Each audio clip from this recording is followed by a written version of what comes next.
me again. Every night, it's me again. I'm extorting with sympathy, as you can see on the screen. Yeah. Let me just say one thing. What the fuck is up, family?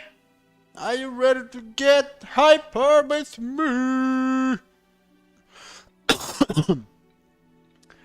Cause I am ready for some art. I'm ready for some fun. If you ain't ready for some fun, then don't talk to me. Get the fuck out of here, man. Get the fuck out of here. Papi Sucre in the house first as usual. What the fuck is up? Yep. It's a bit echoey, but it's alright. This is me, bitch. This is me, my cute baby. I mean, it's me. I'm the cute baby. Yeah. Let's go.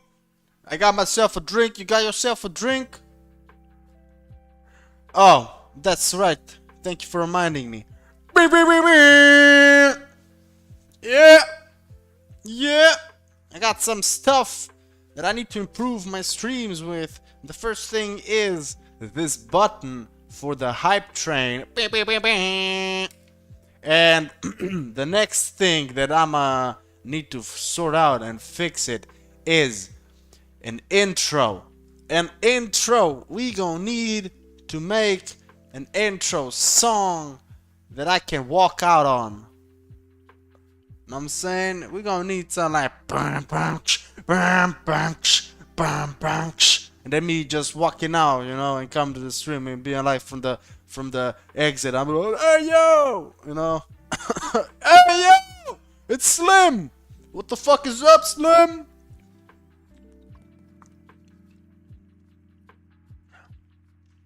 You got something to drink? We got people in the house today. Do you like my blackmail on cuteness I posted? You know, you gotta do what you gotta do. Anything to get there without any means possible.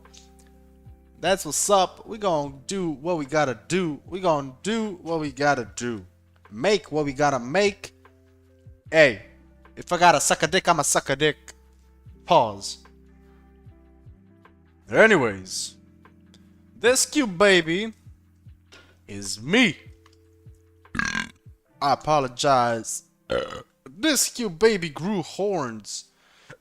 This cute baby got horns like the devil. You know? I'm a devil. Whoops. Ooh, almost fell my iPad. My shit. I wanted to do the 25, not 4,000. The fuck is this? 25. Yeah. I was devil. Smile with me. What? There we go. Brush.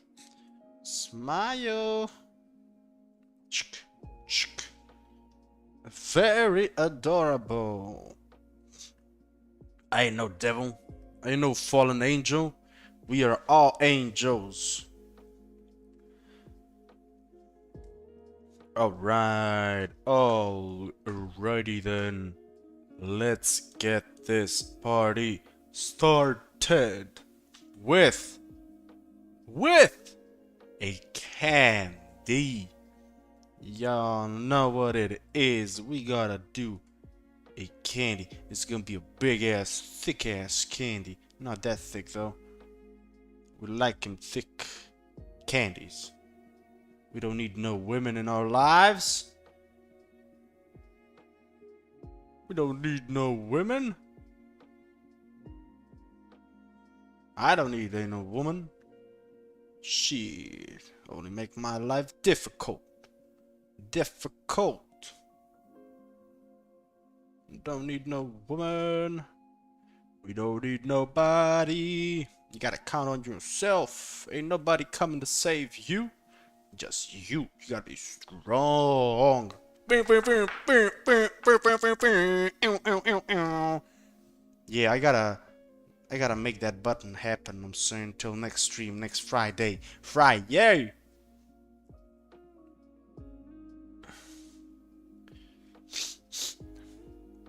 You got thick candies, girl. We got them thickies. We got them thick motherfuckers. Thick motherfuckers. You know, very thick rapper. I'm a rapper and I'm fat. Call me a thick rapper. We gotta color this biatch in. I'm gonna use a color green and a color black for later. We gotta color this bitch. Yeah, we gotta make it some stripes, like candy has stripes. Know what I'm saying? Nelly liked my story. Y'all know what that means. Nelly incoming in ETA few minutes. By the way, I ordered my tattoo gun.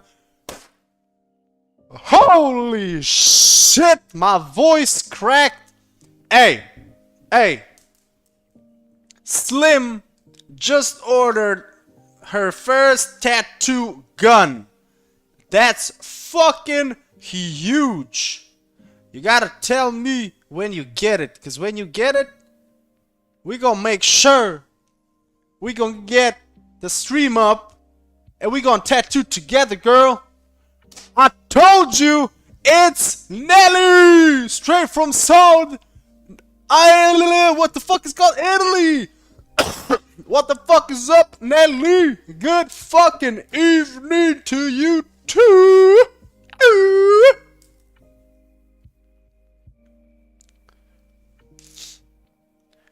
Let's all congratulate Slim on ordering her first tattoo gun and wishing her all the best in her tattoo endeavors. Slim, way to fucking go. That's how you do. That's how you grab the nuts of life. Hold it tight in your hand. It's yours to control, Slim. Way to go. Way to go. I'm fucking proud of you. And I promise, I'll never let you down. Anything you want, anything you need, I'ma be there for you. I'ma give you my knowledge. Anything I know is yours, girl. That's what's up. I am fantastic. Fan-fucking-tastic. Even more fantastic right now that I got an information that motherfucking Slim Purple got her motherfucking tattoo gun. That's huge. I remember when I ordered my first tattoo gun. That shit was energetic. That shit made me feel like I could touch the moon and jerk off on the moon. Space jerk. Space jerk. Woo. Woo.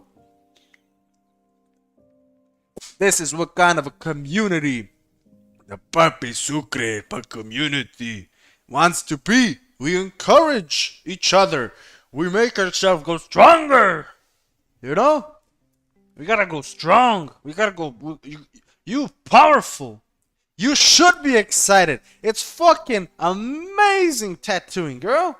It's amazing. Amazing. With the capital Z. The fuck did I do? Shit. Where's the motherfucking brush? With the capital Zing.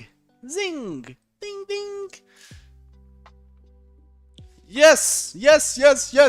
Huge announcement. Huge announcement. Matter of fact, I'm gonna make another huge announcement. I'm gonna double that down. I am officially gonna try hard again with tattoos. I am I mean, I'm not close to finishing, but I am on a good path with the not stencil, holy fuck, with my flash designs, and I'm gonna be posting again with my flashes in hopes of reaching an audience, you know, and getting some potential customers, having potential live streams with tattooing. Yeah. Yeah. Yeah. We're gonna do it. We're gonna make it. We're gonna be great. Greatness. Papi Sucre is greatness. We embody greatness. Know what I'm saying? We are greatness. You are great. You gotta believe that.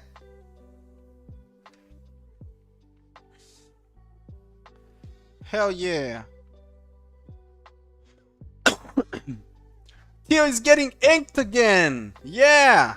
But first, I wanna tattoo some of my fucking flashes, man. You know, I wanna do something, man. I wanna tattoo someone. Wanna get that money as well, man. We gonna need that money.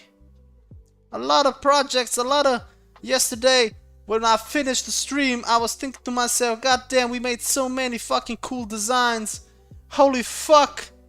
I would love to make that shit happen and do them. Know what I'm saying? But holy fuck, I'm at a point in my life where I just keep on needing my money, investing my money into my flat. You know what I'm saying? I don't want to invest in my flat, but I got to. If I want to get any women in it, you know, it's dry in my house, yo. It's dry, homies. At the same time, I don't need no woman, but still I can't bring home a woman if I ain't got no couch to sit on and watch Netflix with. I ain't got TV, dog. I don't watch TV though.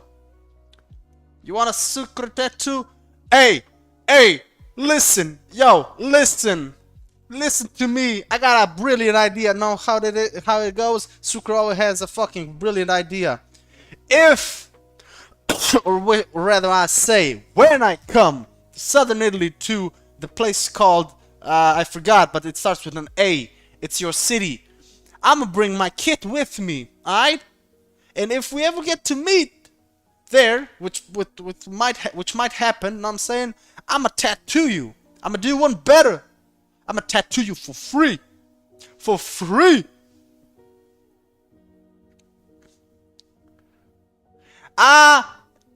Women today are superficial, Tio. They don't want no heart, man. They want stuff. And I ain't got no stuff. Yet. Puglia. Boom, boom, boom. Yeah. Women today are very different. And very, I'm old school as fuck. I'm gonna tell you a secret. How many is in our stream? It's just the 4 of us or the 3 of us. Noise. No, Nelly. No. You do not argue with me, girl. No. You don't argue with me. Sucre goes free for fans such loyal as you. Don't argue with me, girl. I'ma fight you. You know, I'ma knock your shit out and then tattoo you and just go back to Ljubljana. Shit. I'm saying, don't argue, girl. You're gonna lose the argument. You're gonna make a fool out of yourself. Double price? Hell nah! What the fuck do you think I am? I'm a sellout? You think I'm materialistic?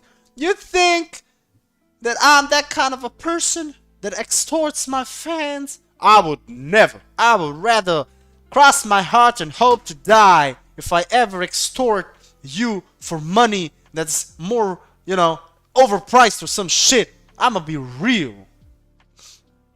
Nah, you'll see. Tio's gonna hold you down while I tattoo you, and then you're gonna fall asleep and we gonna be outie. We gonna go to Ljubljana back, and you're gonna be with a fresh new crisp tattoo for free from yours truly and Tio, because Tio's my right hand man. Ha, and we will laugh all the way back to the airport or the car, and we'll go ha. Hold up, Fox commented. Oh, shit, Fox is here! Mr. Fox, what the fuck did you comment, girl? I mean, boy. Shit, I just misgendered you, Mo. Hold up. I'm joining. Yes, I got a reply for the algorithm. Join, I see you. I see you. My voice gets high. Let's see how it's doing. We reaching people. We reaching people. We turning numbers, people. Yeah, buddy. We're gonna make these long. Ooh, today we got nothing special scheduled. We're going with the flow. We're going with the vibe. And that's how it is. We're just gonna see where this stream today takes us. Might be some more rabbit hole fun facts. Maybe just be chilling. Maybe I'ma do some ASMR shit. Or something like, I don't know, some explanation, some Q&As. I'm saying whatever you want. Whatever the fuck you want. It's my stream as much as it's your stream. We do whatever the fuck we want. Yeah, we do whatever we want. Because we are free. Free souls. Yeah, buddy. Yeah, buddy.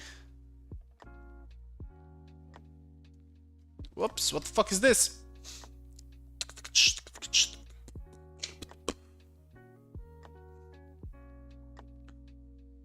Let's see what you say. We were max 11 yesterday. Hopefully 2. We were at 12 and 11 concurrent viewers, which was fucking amazing. I went with a huge smile on my face to sleep. And today, while I and Theo, we were hanging out. We went to the gym, which was amazing. But we were hanging out with my mother at her place, you know what I'm saying? And she was like, yeah, I hopped on stream real quick. No, but my bedtime and stuff, you know, I need my beauty sleep. And she just liked, and she doesn't understand English. But Mama Sucre said, I've been looking at your views. It's going up. It's going up. We're going up to the stars. And she was very proud, and she said thank you to everyone. That's what's up. Is there gonna be a Christmas special? There's gonna be a Christmas special just because you said it right now. You know what I'm saying? I don't celebrate Christmas. I'm Muslim. But there's gonna be a Christmas stream because I respect you, I love you, and why the fuck not? You know, make your Christmas dinner extra spicy with the fam. You know what I'm saying? Put me on the screen. Put me on the TV. Let me join your Christmas dinner. We gonna make a prayer together, even though I don't know how to pray. And yeah, like your religion and stuff. You know what I'm saying? Heck, I don't even know how to pray in my religion. I don't pray. I pray to God. Yes, I do, but I don't know some like fancy prayers. Shit, I know the basic ones. That's enough. God loves me. I love God. Do you love God? You better love God. Or you just love anything. You love yourself. You're the God of your world. You create. You create whatever the fuck you want. Mama Sucre loves you back, boys and girls. Because Mama Sucre just said she's so proud of us, man. She's super proud of us, dog. Mama Sucre been through a lot, and seeing us persevere brings a smile to her face. Seeing us happy brings a smile to her face. Smile in the chat. Make my mama happy. Make your parents happy as well. Let them see you smile. Smiling is free. Love is free. Let's repeat that, motherfuckers. Love is free. Preach. Love is free, dog. Spread that love. Fuck negativity. Yeah, fuck pessimism and shit. Who the fuck's pessimistic? That's so 1990s, dog. That's like the Great Depression shit. The fuck? What goes up must come down. But not me, clown. We going up, up, up and away. We got wings. We don't glide. We don't depend on the wind. We got wings. We fly. We fly high and never stop. Never stop. Can't stop. Won't stop. There's no rest for the wicked. I'm saying we rest when we die. And even then, our souls go beyond. Who knows what's next? Who the fuck knows what's next? We don't think about that. That's to think when we die. Shit went from motivational to motherfucking dark. But you gotta be real with yourself. What is your philosophy of life? Let's philosophize what life is. Tell me, what do you live for? What is your philosophy for life? And I'ma tell you my philosophy of life. What life means to me and what I went through shaped my views on life today. And it made me the man who I am, sitting at this desk talking to you in this beloved evening. It's 21:21 on the 21st of December. 321s on the screen. We gotta write that shit down. It's 21:21 on the 21st of December. Holy moly. Holy mystical numbers. Oh, heavenly numbers bestowed upon us. Quick, somebody search what 21:21:21 means. Matter of fact, I'ma Google it for you.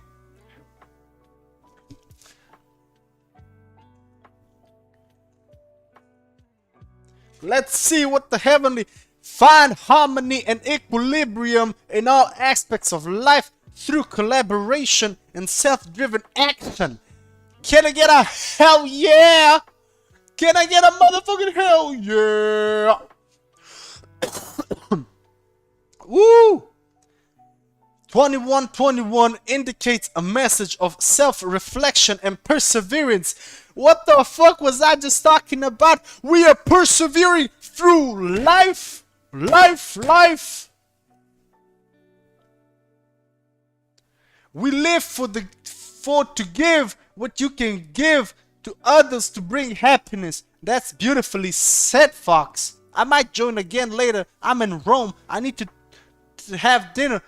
Holy moly, she is in Rome. She said that yesterday. I thought that she's gonna be back. Take care, Nelly. Join back later. We'll be here waiting for you with a smile on our face. Until then, think about finding harmony and equilibrium, pardon me, in all aspects of life through collaboration and self-driven action. Goddamn. We love those. Hold up a second. Hold up. Gotta text this bitch back. You know what I'm saying? What the fuck do I answer to this? Goddamn women, why can't you be straightforward?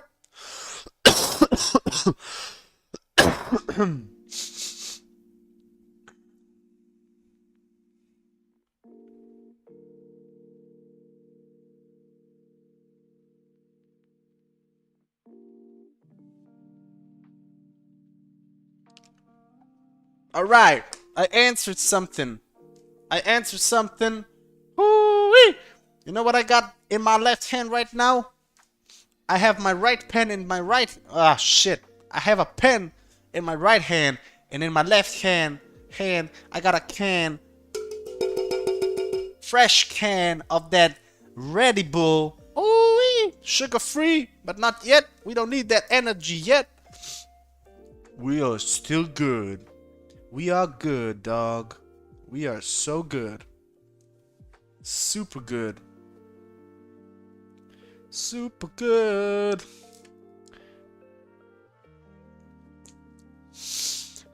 Talking about philosophy earlier.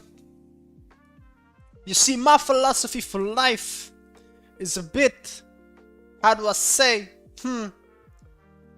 It's controversial. Is it? I don't know. But what we got? Oh wait, we got Red Bull. Bing, bing, bing, bing. Whoop whoop. Yes, sir. I'ma spread you some knowledge of what I think, or should I say differently, to tell you what my philosophy for life is. I'ma tell you a bit about myself and my past. This might get deep, this might get sad, but don't. Red Bull made in Austria? Is it? Is it? Is that a fun fact? Is that a fun fact coming from Slim? Let me fact check you.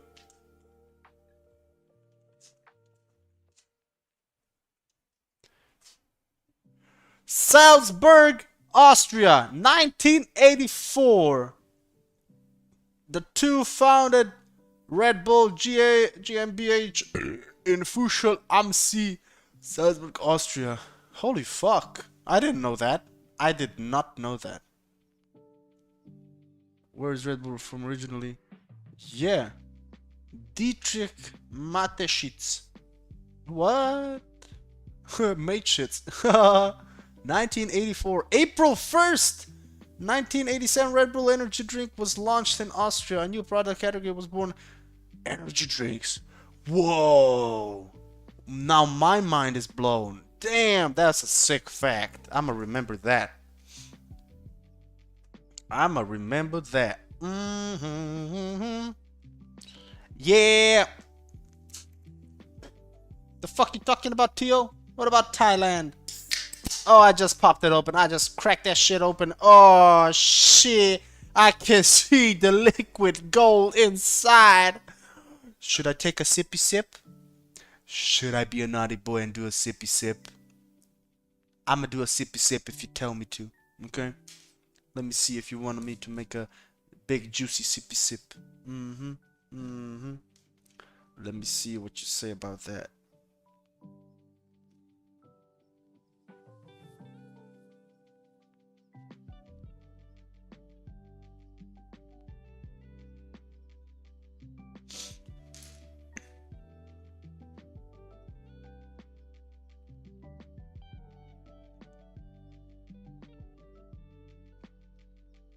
Oh, look who joined us! Like and subscribe! Look who joined us! Oh! Draw Red Bull. Psh, you have no authority here! You have been put to the side. Where are you? You left us! You left us to rot and you now come and bathe in our glory, in our success. You come only when it's good for you. Oh, no. I might dry it right here, right now, but... Oh, you heathen. You have forgotten about us. Here's the sippy sip. The first sip of the night. Woohoo!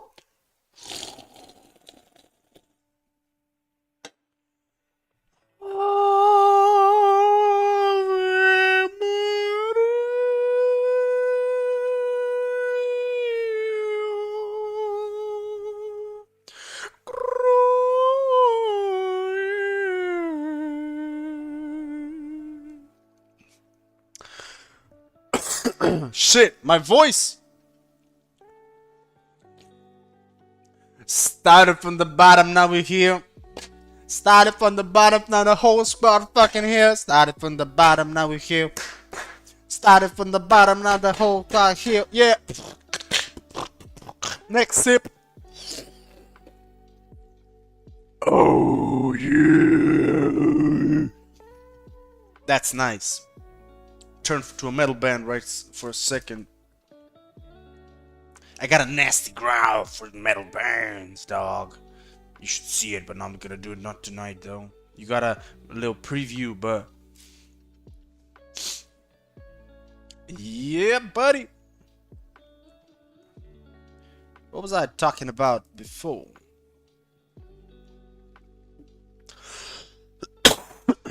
The voice of an angel? Hell yeah! I got the voice of a fallen angel. Know what I'm saying? Oh, tonight I'm gonna sleep tight because I don't party anymore.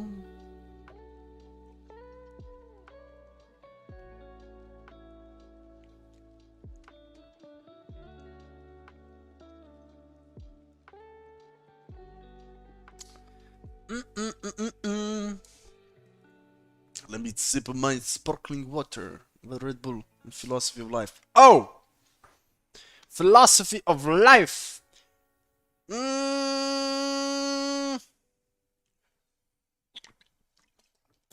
I'ma tell you.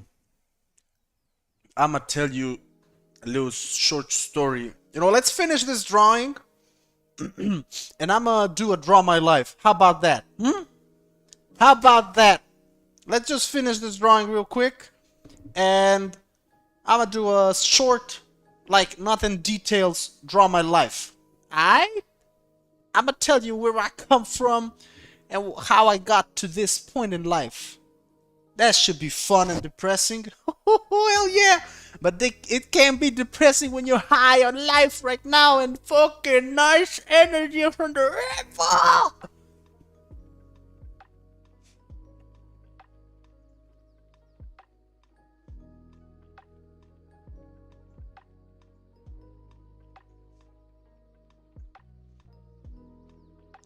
Yeah.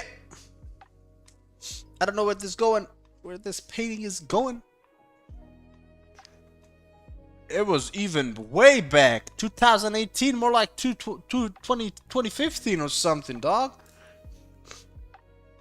Shit, drama lives were good content back then, man. You don't see no content like that anymore.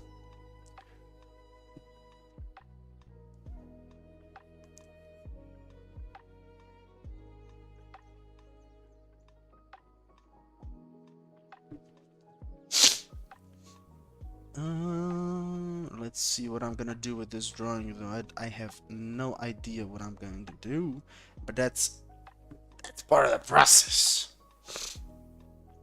You know, it's part of the processino. Oh, maybe, I don't know, something along the lines of this and that and this and that. Yeah. Yeah. Why is this so curved? This needs to be spiky. Like this. Yeah, better. Better, but not good enough. Like this. Nice. Yeah. Even, if not even more way back. Maybe 2012 or some shit. Maybe not. Maybe 2013-ish. I remember watching from Smosh and who knows who else draw my life. Ryan Higa. Remember Ryan Higa? Holy fuck, that's an old school YouTuber. Yeah. Yeah. Why? You know what I'll never know? Why? Never mind. Never mind. Forget it. I figured it out by myself. Oh, that's a big ass hand though. Whoop whoop. We like them. We like them big. Chunky. Oh, he's gonna have man hands. Big boy hands. The fuck?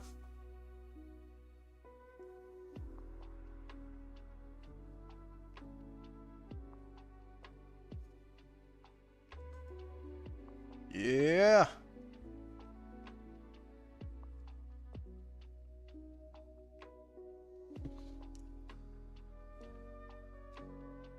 How many people watching?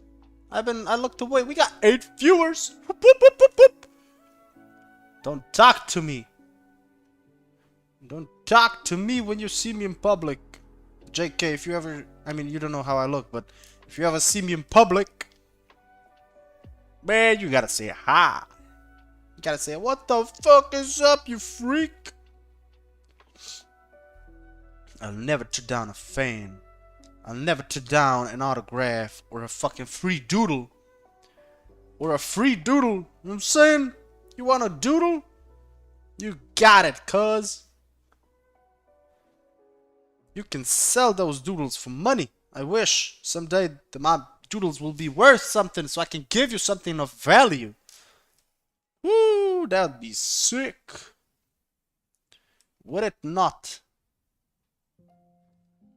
Ah, shut the fuck up, phone. Shut the fuck up. My phone be popping on like... Why? Where were you whole day? The fuck? I was free the whole day and now you're fucking blasting me? Shut the fuck up, bitch.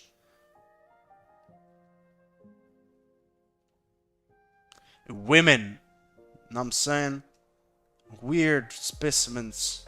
You love them, but hate them, but you can't live without them. You know what I'm saying?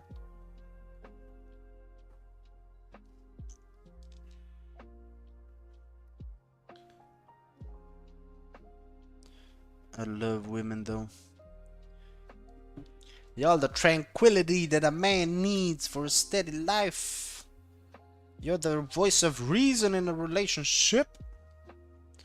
Sometimes, not all the times. Don't let's be honest. You know what I'm saying?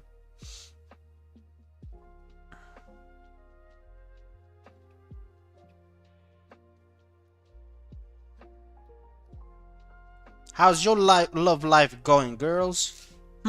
Or people? We got 12 viewers. How the fuck is your love life going? Speak, motherfuckers. You got hands? You got hands and fingers? Type something. Hey, let me see who's in the fucking viewing room. Who's spectating us? Me, you, everyone. We got man fingers. Use them fingers to type some shit, dogs. Type. Like, this is like... Yeah, I got an idea. Let me just draw the fucking fingers.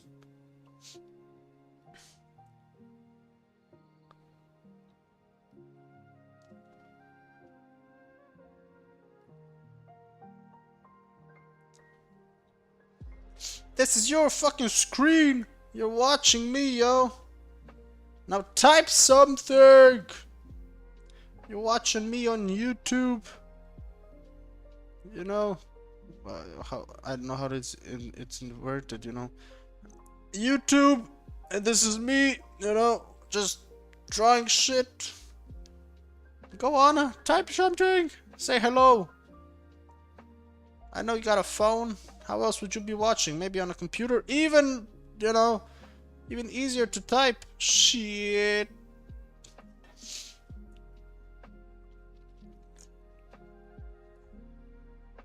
Dry love life? That's okay. You young. You young. Don't worry. You're young and beautiful. I bet there's some man out there. Rather, no, I'm not gonna say a man. That's kind of weird. I'm saying you're young. A boy. Yeah. There's a boy who is too afraid to text you right now. Probably. Probably. There's always a guy sitting at home thinking about you and just too afraid to say anything because you intimidate him. You know? But that's okay. Because there is something called destiny. And destiny knows what it's doing. This is a button being pressed, you know? These are other buttons. And this one is pressed. This is you typing. You know? Press that button like this shit. These leeches probably waiting for me to be big so they can be, yeah, I was there. I was one of those 12 viewers. Bitch, no you were not. These people in the chat were. You did not come. Pause. You better make yourself known when you come to the stream.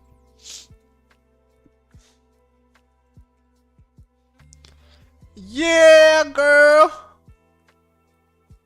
Live your life. That's Destiny being pressed? Hell nah. You can't press Destiny, girl. You might be out your damn mind. This is your keyboard, girl. Don't be trying to press Destiny, because there's gonna be pressed back and you're gonna be depressed. Oh!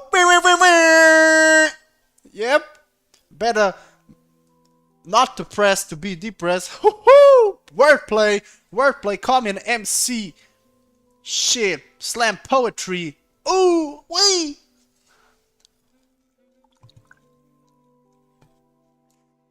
First bottle of sparkling water has been consumed. Consumed like air. That's me consuming water. You know, I feel like doing a graffiti right here. Real quick one. Bombing style. You know, there's a lot of styles in graffiti. And this one is called bombing style. Bomb. Because it's like blown up. You know, characters are like chubby and shit. Bombing. That looks like a V. We don't like V. There's no V in Sucre, brother.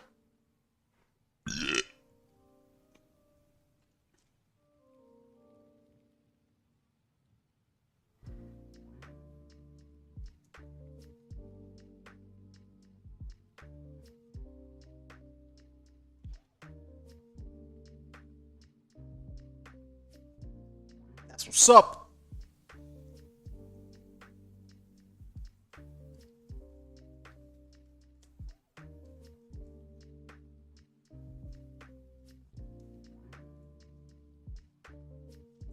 Woo! All right. Nah, Nelly. I mean, fuck, Slim. Were you were the one who wanted the the profile pic, right? I was talking with Tio right today because I was showing him my sketchbook. Alright? I was showing him my sketchbook and I did draw you. I just didn't have the time to convert it into a digital file. I'ma show you what I did, okay? I'ma send this shit real quick to my mail and I'ma show you what is for you. You know, I didn't forget about you. I never forget about my people. My people mean a lot to me. You know what I'm saying? And you're the first one to get this for free. Yeah, girl, just a sec. Just give me a second posting this shit right now. Yeah, I got it. Good job, me. Let me just text back, you know what I'm saying? Don't be, don't cock block me, okay? Yeah, boy. Don't you dare cock block me. I've been cock blocked a lot of times in my life, dog. Too much.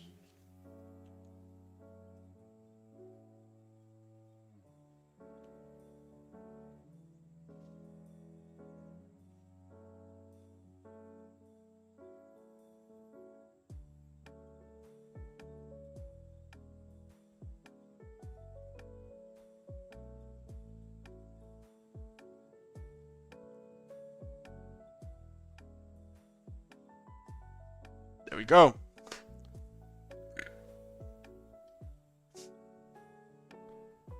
Are you ready, kids? Bam. This Slim, this was for you. This little weasel was for you. This one. I drew this like that's like at least 4 pages or 5 pages ago. That's a lot, you know. I did draw it. It's fucking sick. And just for you, I just have to digitalize it, and I gotta get in contact with you, or maybe a mail or some shit like that. And yeah, and I'm gonna send it to you in a good ass format for your phone. You gotta and tell me what kind of phone you have so I can try and adjust the quality to your screen. Yeah, that's what's up. I always keep my promises. Always keep my promises, girl. Don't you sweat it. You can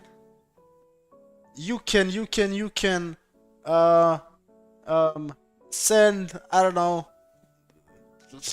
I'll try and make this happen during the week. Like I gotta work on Tuesday. Shit. Wednesday and Thursday are free, right, Tio? We got sreda, četvrtak free, ne? Yeah, I think so.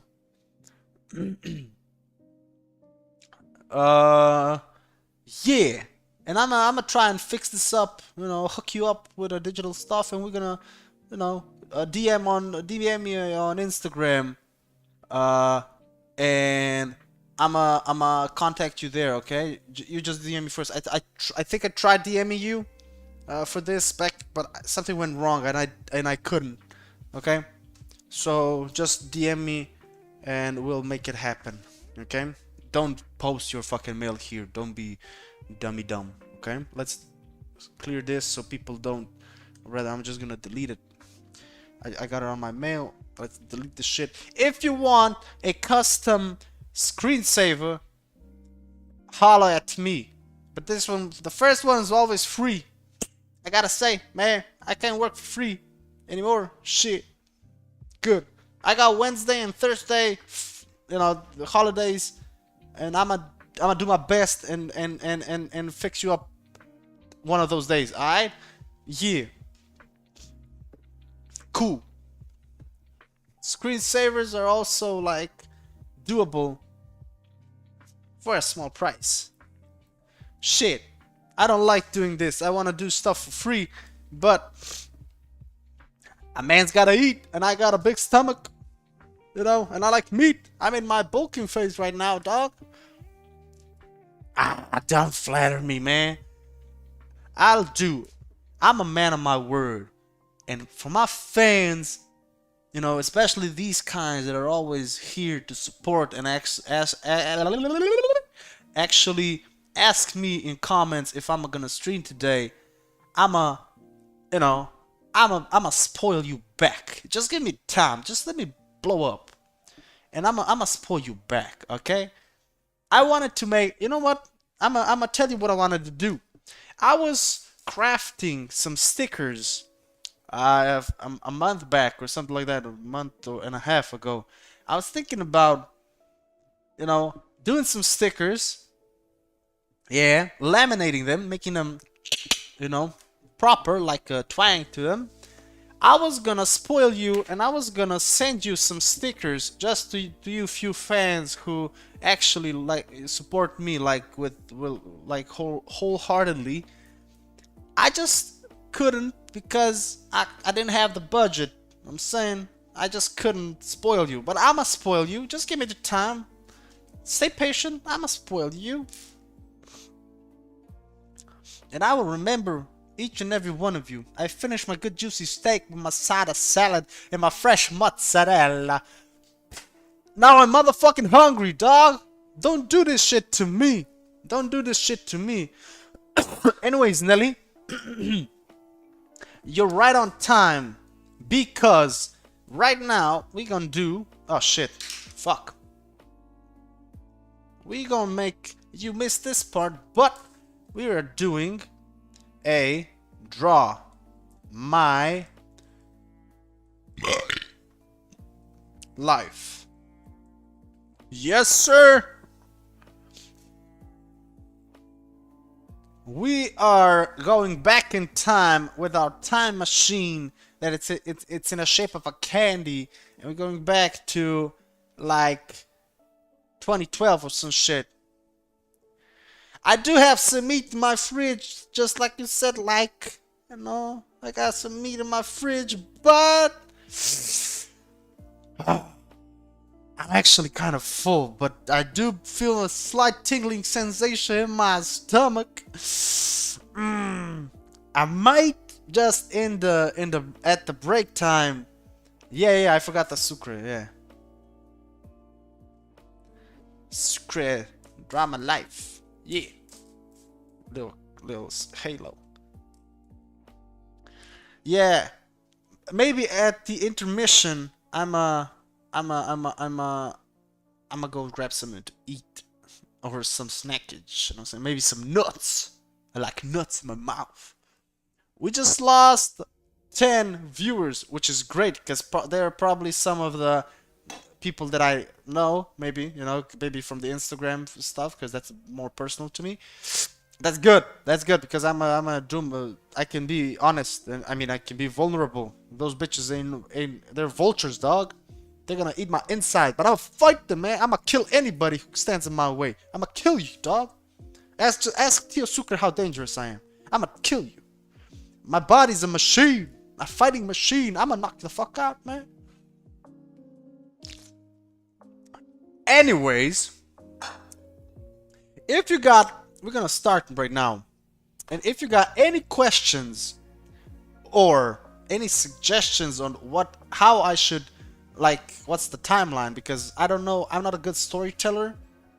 I usually jump from one point to another. I will try to stay on track. And yeah, I'm gonna be vulnerable about you, and I'm gonna try to be on track every time. Not trying to like go on off topic as much. I'm gonna real try hard, and just give me a few minutes and we'll fucking start.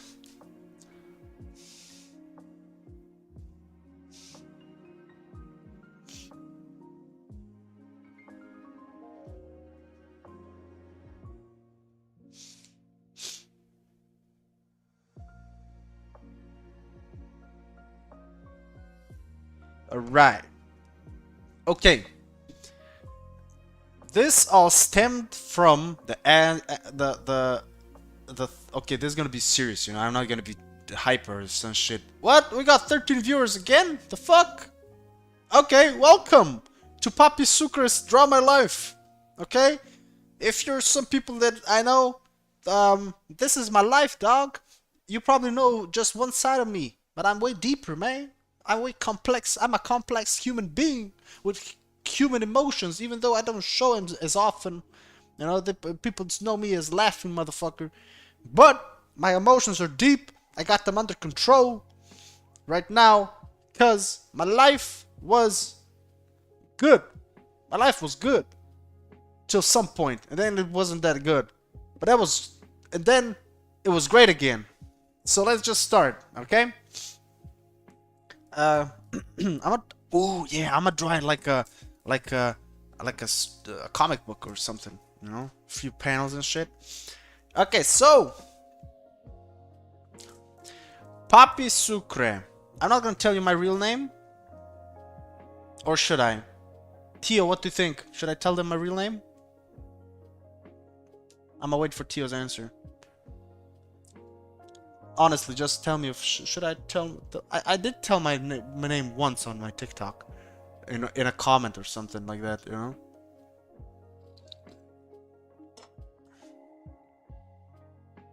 Hell yeah! Life is good. Life is long. Life is abundant, and you are in control of your life, just as I am with mine. You can achieve anything the fuck you want if you put the time and effort in it. I'ma be back on that point. I am Papi Sucre. Enough said. Okay. And I am going to be relating to people as, just my family, as Mama Sucre and Dad Sucre and Brother Sucre. Okay? That's what's up. Okay. First panel. I was born on 20th. That's okay information, 20th of September 1997 is when my mother unwrapped the candy, and there was I, little Papi Sucre, born. That's me. That's me. Papi Sucre. I was born in a family of four. We got my mother, my mama Sucre, you know, too much smoothing. Mama Sucre, we got a daddy Sucre. I'm just, he didn't have a mohawk. He had, like, that's easier to draw. We got Mama Sucre, Papa Sucre, that's Brother Sucre. I'm gonna draw it like this because he's dead to me. Yeah, I'm gonna draw X's in his eyes because he's dead to me. And then there's me, Papi Sucre. I was the youngest. My brother, he's 5 years older than me. Okay? As a baby or as a child, Papi Sucre was rather calm. You know, I was at peace. I was a chill ass baby. And then in kindergarten, did something happen in kindergarten? Yeah and no. I forgot what's the timeline. Should I just say what happened, how I was raised? Yeah. I should tell you about my household. So, my father was a drinker. No, JK.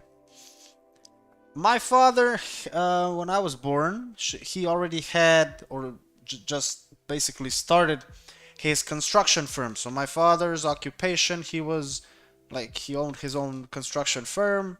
He was a very hard worker. I'm gonna draw him a cap, you know, because he always wore a cap or some shit.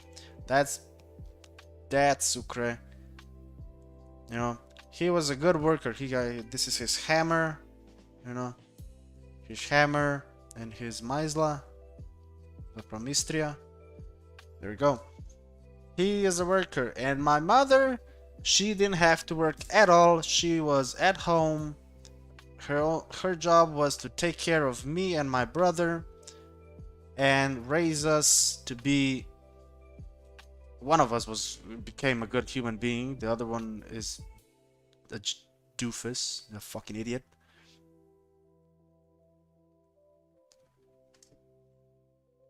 There we go. Yeah, her job was to take care of me and my brother and our household. That was her job. She did an amazing job, and I love her for that. She didn't have to work because my father just did a lot of work, and he had, you know, he made good money. And why should she work? You know, she had the option to work, but he also told her, you don't have to.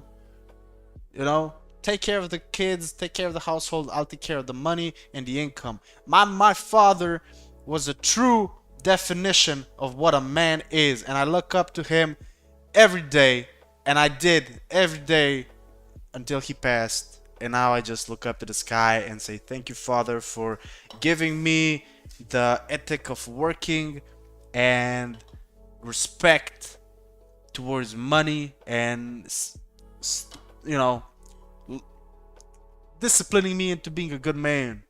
All right.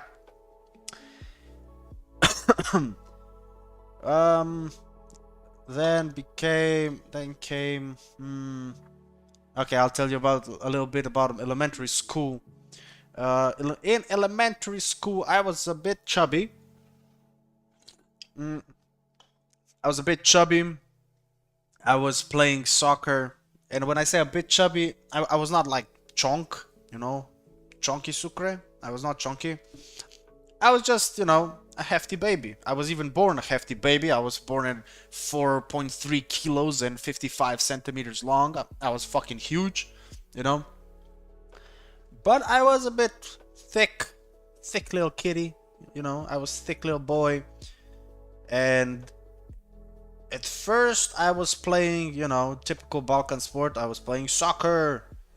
Or why the fuck did I call it soccer? I was a fucking football, man. What the fuck? The fuck? What's the question? From what I can see, your parents did a great job. Damn right, you see correct. Your eyes are working correctly.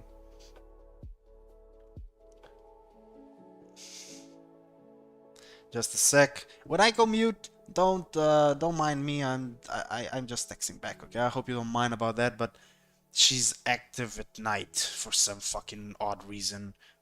Fuck, annoying. Um.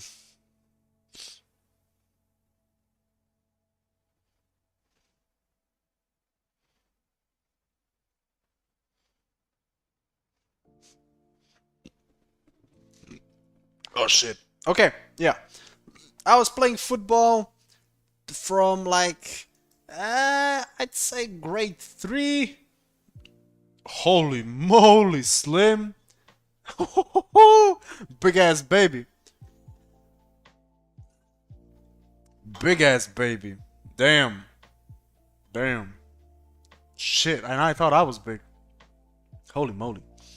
Anyways, my soccer life, the only thing worth mentioning here is I had terrible. I was always playing with older kids, and I did not have friends there because I was, I was smaller, and they would, that's always a sub story. Oh, I was bullied. Yes, I was fucking bullied into leaving the football practices because when I was, while I was usually leaving the practice, this is me leaving the practice, um, they would mock me, and there was this big apple tree from a house near the stadium, and they would pick apples and throw it at me. Yeah, they would throw it at me, and not the good kind of apple, not the fucking Steve Jobs apple as well. It was just a fucking raw apple, man. If only they threw a fucking iPad or something. Shit. Anyways, bonk. Mm. So after quite some time, I was, I said to my mother, like, I don't want to fucking do this anymore. They always pick on me. Shit's fucking getting old. I get the fucking banter and stuff. I come from a family full of banter. So I have thick skin, pun intended. Um, and I told mother like, shit, I'm just gonna quit. Fuck yeah, Tio, you don't know this. It's not a story worth telling, but I'm doing a drama life. So I quit in grade 3 or 4 in elementary school. I quit, and I was looking for a sport. And my brother at the time, just a sec. Ew, don't gargle Red Bull. My brother at the time, he was playing handball. Yeah, a sport no one knows what it is. My brother was playing handball. And one day he told me like, "Yo, you want to go to the field, to the schoolyard, and so I can practice, throwing the ball at the goal, and you can just stand at the goal and try and block it, whatever." And I tried, and I was in the goal, trying my best, and I was actually kind of good. I was good. So he recommended I go and try for the team, see what the vibes I'm feeling, and yeah, long story short, I started playing handball, and I was the goalkeeper, and I was pretty damn good. I was so good. I was, I mean, they didn't try and force me to this day. I think it was a bit because I am from my parents are from the Balkans, and a bit of discrimination, and they didn't force me into the national team. But it's okay. I was asked some few times, and I always told them talk to my coach. I guess shit. I don't know, which was my part, wrong on my part. Anyways, I didn't make them a national team, but I was pretty good. Anyways, I was pretty good at the goalkeeping. I was the first like few players that actually started to be paid by it. I got 100 euros a month, dog. And that was huge back then because I was in high school, and it was very huge. I loved it. I loved the extra money I got from this shit. It was cool. It was cool. I was the cool kid. You know what I'm saying? Not that I wasn't before, but I was always the popular kid, kind of. Anyway, I just left from elementary to high school, which is a good segue. A note in elementary school. I was the guy. I was the big guy in elementary school. I got in a few fights, yeah, but I was the pacifist kind of this guy. I was a popular. I was a geek. I was a geek as well. We played Yu-Gi-Oh a lot with my friends. Uh, but I was a geek that they couldn't bully, because I was a bit bigger than the other kids and I could like fight back. So I would like, I was the anti-bullying kid, shit. I was the kid that bullied the bullies. Some would say, yeah. It's kind of weird dynamic, but it is what it is. Anyways, we're jumping back into the high school. This is where the story actually begins. Ooh, just cringing thinking about it. So another thing you must know, in elementary school, my grades were pretty good. I got pretty good grades, um, and there were high expectations of me. Just like with every kid on the block. Good grades, good expectations. Shit. Been My father was always right trying to push me in physiotherapy because he knew that physiotherapists made a lot of money, and it was a easy job, it was a comfort job, and even at the end of uh, uh, um, the elementary school, he was like, "Yeah, you should go to this school, the how do you say it, like gymnasium, whatever. Fuck, it was a school that you can go to any college you want with the good grades, whatever." And I did. I went to high school, which was a bad idea. I wanted to go to an art school, but I wasn't supported. I was not supported. I don't know how to draw this, but I went to a normal school where I didn't have good grades because it was a shock. You know, it was a shock to me that it's a big leap, from elementary to high school, and I didn't do well. I was fucking terrible at school and schoolwork, and my parents were kind of, strict. At first, I didn't get Fs, perhaps. What's this? I got like the middle tier grades. What is it? A C, I guess, in American standards. Fuck, I got C's, and that was no good to my parents. They wanted A's and B's. Fuck me, and I just couldn't. I had strong jokes. What jokes? Shit. I had concentration issues. I couldn't just study permanently. The fuck, you know. So I gathered a lot of C's and then D's, and then the F's kept happening because I was pressured, like, from my family and my brother. My brother played a very good role in traumatizing me. You know, getting F's in high school meant that I was not going to achieve anything according to their standards. So it was tough. The first year was fucking tough.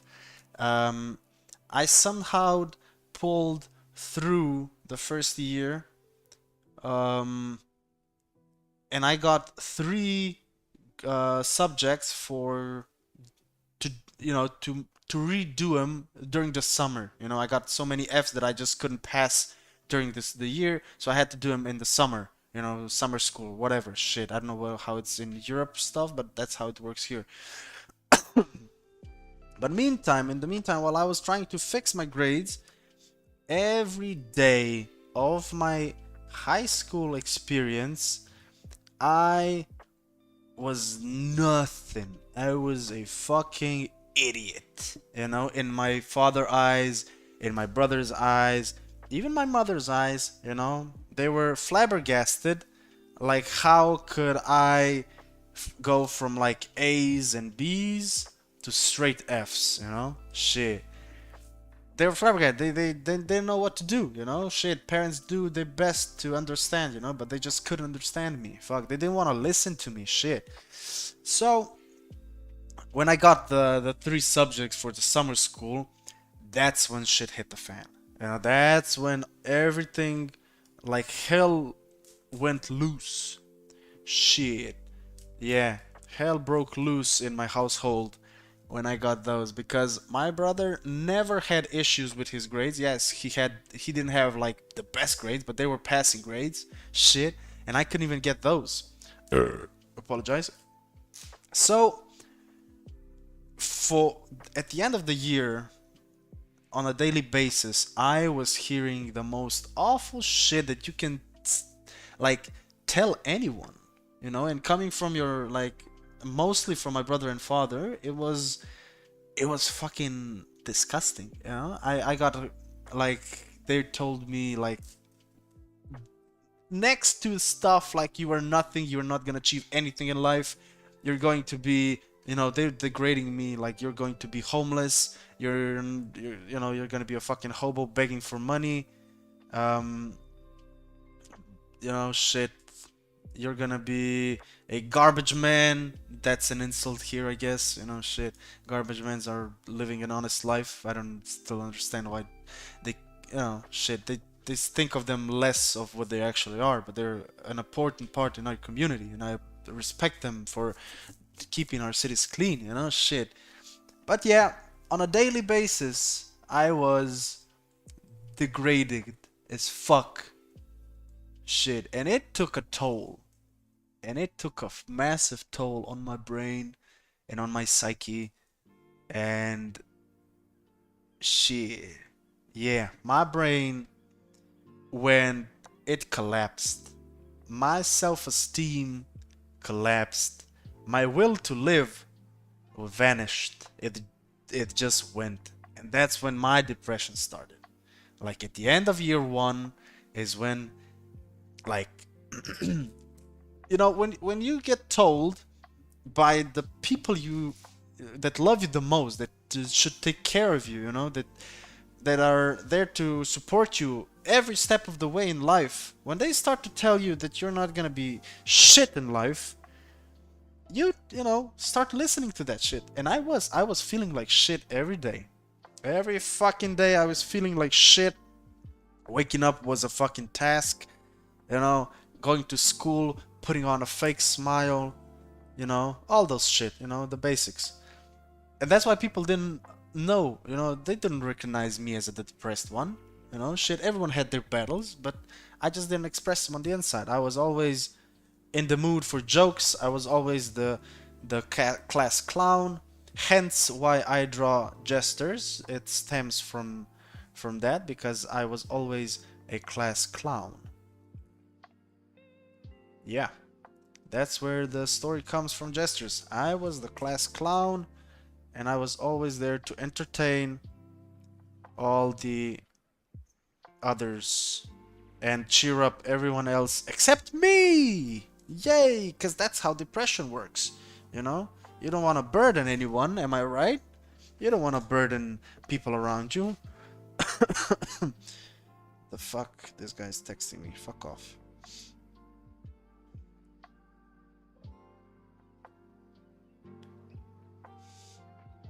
Just a sec. Oh my god.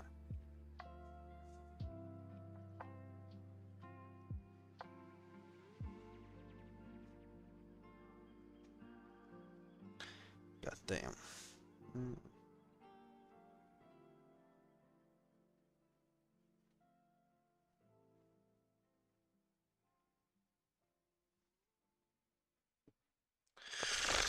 Annoying. Where was I? Yes. Depression, gesture, making other laugh, not being a burden. So, I finish the first year, you know, I pass everything in the summer. Here comes the second year. The second year was also crucial. Second year, I didn't start good. I didn't start good. Sucre, starting getting bad grades. Again. F's on F's, you know. And I was just, you know, trying to live, actually. If I'm being honest, back then, I was just trying to find the will to live. I didn't have will to fucking study. The fuck? I was just trying to stay alive. I was surviving back then. Is the music a bit too loud? I think it's a bit too loud. Okay. Yeah. Finding the will to live was a daily struggle for me. Back then, not today anymore. Thank God. Bless. So we sat down as a family after a few months of the second year. We sat down. Here is me sitting down at the table with my parents. Oh shit. I guess he's standing. I guess my father is standing. And they decided, focus on this. They decided that I should drop out of this school and go to a nursing school. Why? Because nursing school. Because here it works like this. If you go to a school like for nursing, or I don't know, what else is there?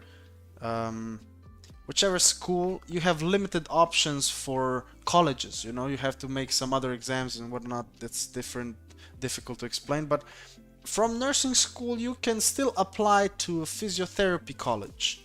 You know, that's the whole point. And I was there, and I was like, but I like to draw.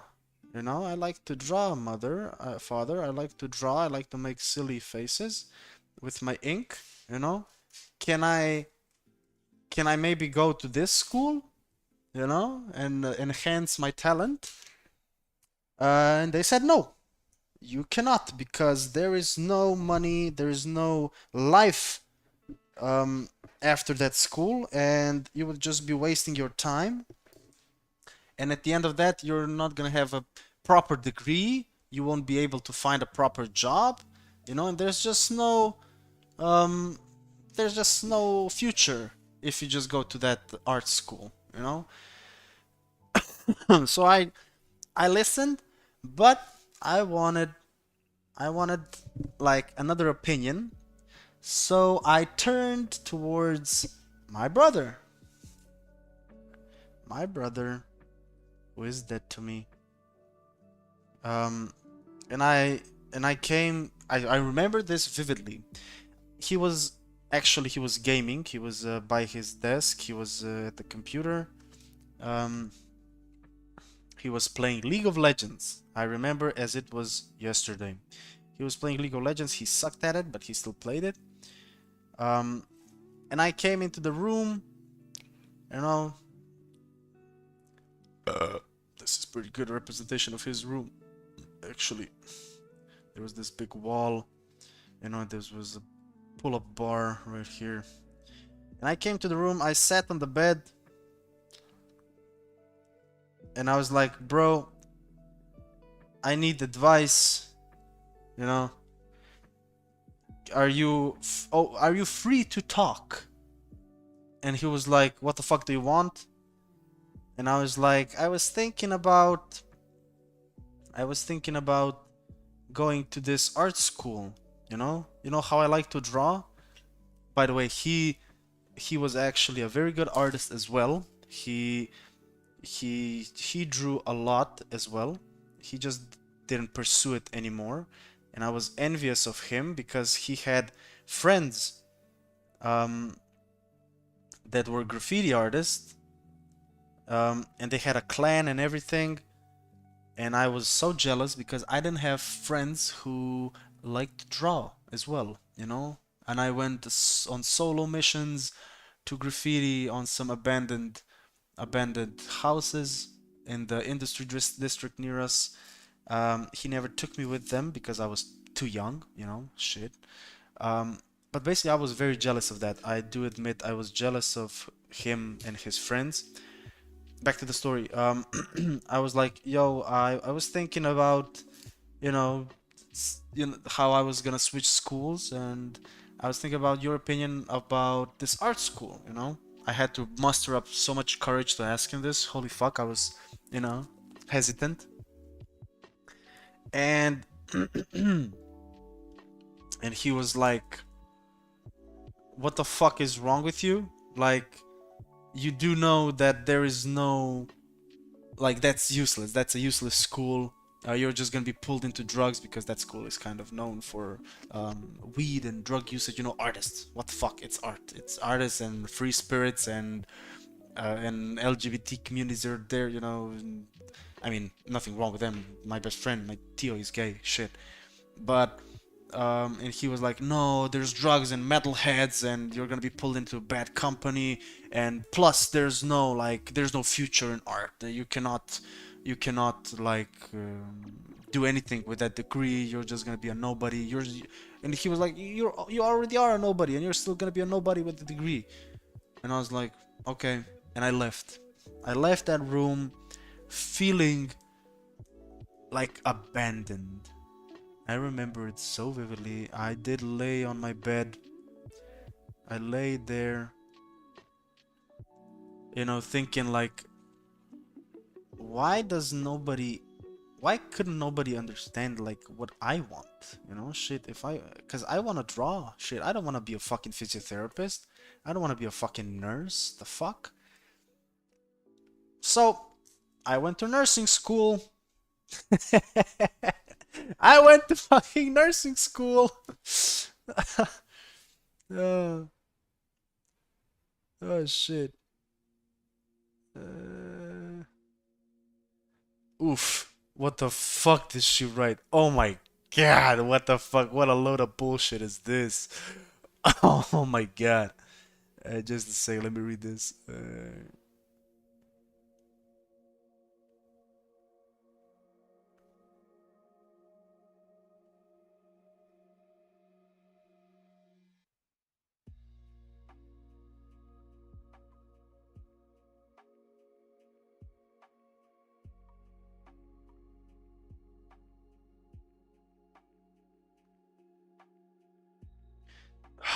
Piss off.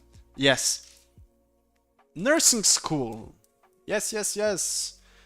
Nursing school. I remember my first day at nursing school. It was awful. Rather awful. I just didn't have interest in nursing school, dog. Like, why the fuck am I here, man? Shit. Why the fuck am I here? Anyways, nursing school was. You're gonna be shocked when I say this, but it was no better than fucking that our previous school, man. I had disgusting grades as well. It was not. They didn't pick up on the fucking signs. It was not because of the school, because they thought like that other school, it's arguably a lot harder than nursing schools or some in like robotic schools or some shit. They have limited, they had better, more complex education systems, whatever. And they thought if I went to this nursing school, which should be easier, I wouldn't have bad grades and I could be a fucking physiotherapist and whatnot. But shocker, it was the fucking same shit, just a different building, But I somehow I I did improve my grades. I don't know how or when, but I just did.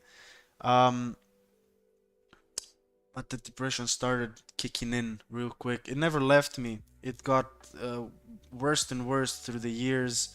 I didn't have good grades. I still didn't have good grades. I got D's at best.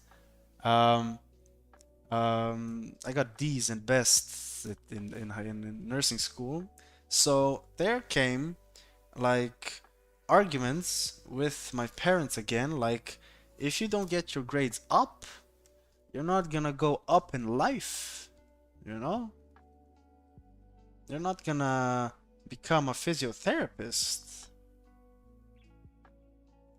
You're not gonna become a physio with those grades. You won't be able to go get into college. There was constant pressure. Fucking pressure. I was I was under a rock. I was in a rock of expectation, of bullshit. You know,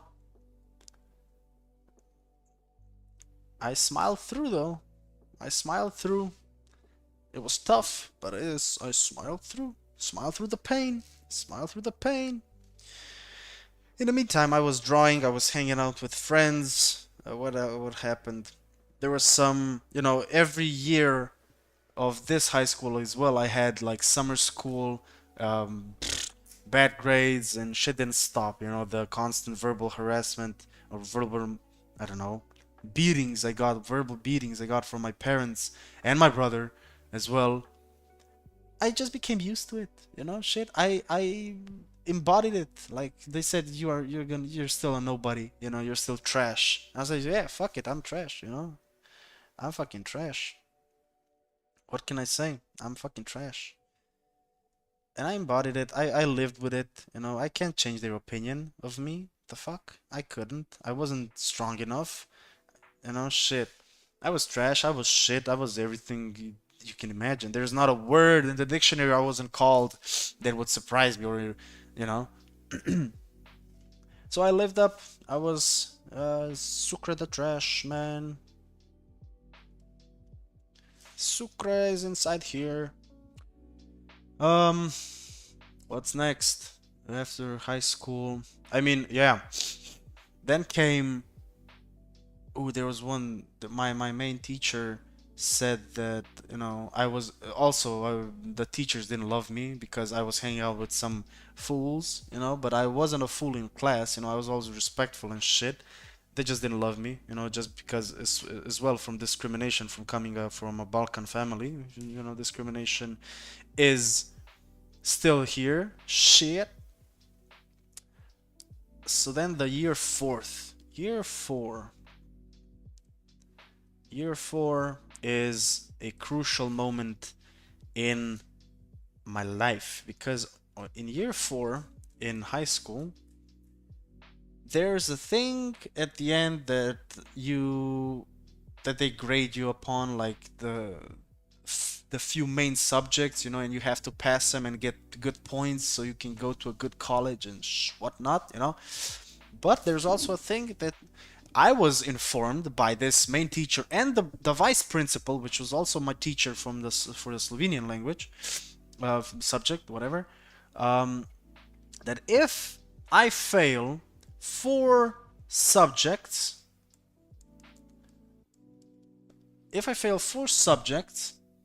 so that I have to go to summer school, I'm just gonna school, whatever. That I have to redo the whole year.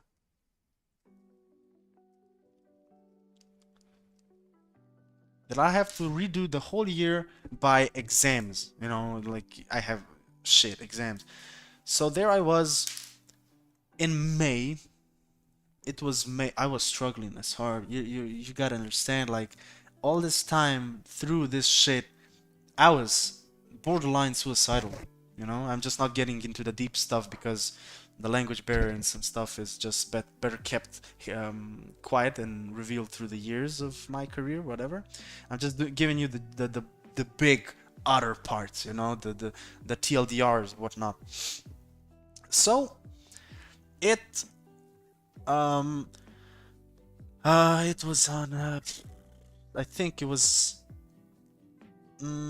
January. I think it was on January because that's when the second semester starts. At the start of the second semester, I had 3 subjects failed because all 2 of those was by the same teacher, same professor that hated me, and the third one was also by the same associate to this teacher that they both had it out for me. They definitely both had it out for me. So they both, because they didn't give me a chance in like getting my grades up. It was fucking January and they were like, nah, you failed. You won't be getting these up anytime soon. So you just failed. I'll see you in summer, It was fucking January. I had it till July. time to pick up my grades, and they didn't let me. My friends like hollered at her like, yo, what the fuck, that ain't fair, no? Give the guy a chance. And they didn't give me a chance. They just struck down their red pen and just said, you failed. And I failed. I was like, okay, cool, 3. And then came the maybe the beginning of February. There was this other teacher that failed me for the 4th time. 4th fail. The 4th fail was my last nail in the coffin. That was my last nail in the coffin. And at this point, I already established my current philosophy of not giving a fuck. You know? I just didn't give a fuck. You know, I was like, fine, shit. My life couldn't get any worse. Like, I'm already fucking depressed. I already don't have a future inside of me, you know? I don't see myself in the future anyways. I see myself like killing myself or some shit. The fuck? So this didn't bother me. I was like, eh, the fuck. I'm just gonna do it all over again. It's okay. I don't mind. Fuck it. Shit happens. Moving on. Moving on. Of course. This was in February. A side note here. There's this math professor. Miss, I'm gonna tell her name because shit. She deserves her name to be heard because she's the best. Miss Mursa. Miss Mursa, I'll do it like this. Miss Mursa, or rather Professor Mursa, for math. I loved math. Math was good. I loved math because numbers are fun, numbers are logical, numbers make sense in my head. I didn't have trouble in math class, though I didn't do my homework, never. If I did my homework, I didn't have to study. I usually studied math by asking what the subject was to my like school friends. They would tell me what the subject is, and I would sit alone at home and like teach myself the subject. That's how I studied math. You know, I didn't pay attention in class. The fuck? I was sleeping in class. That's right, I was sleeping in class. I was drawing in class. I was practicing my drawing. Yeah. So, this was maybe second to last test that we had this year.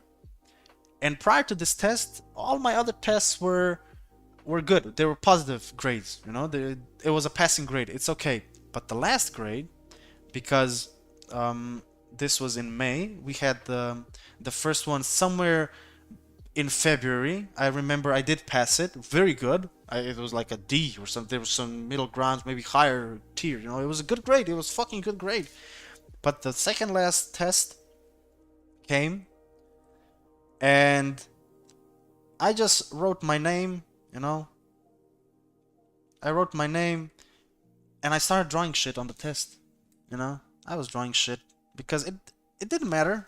Fuck. You know, it's May. It's beautiful outside. I already have to, in my mind, I already have everything failed. You know, I failed the school. I just have to do it all over again. So what's the point in me trying? You know, shit. And that was my mentality on all other subjects in the school. This will come important later in a few seconds.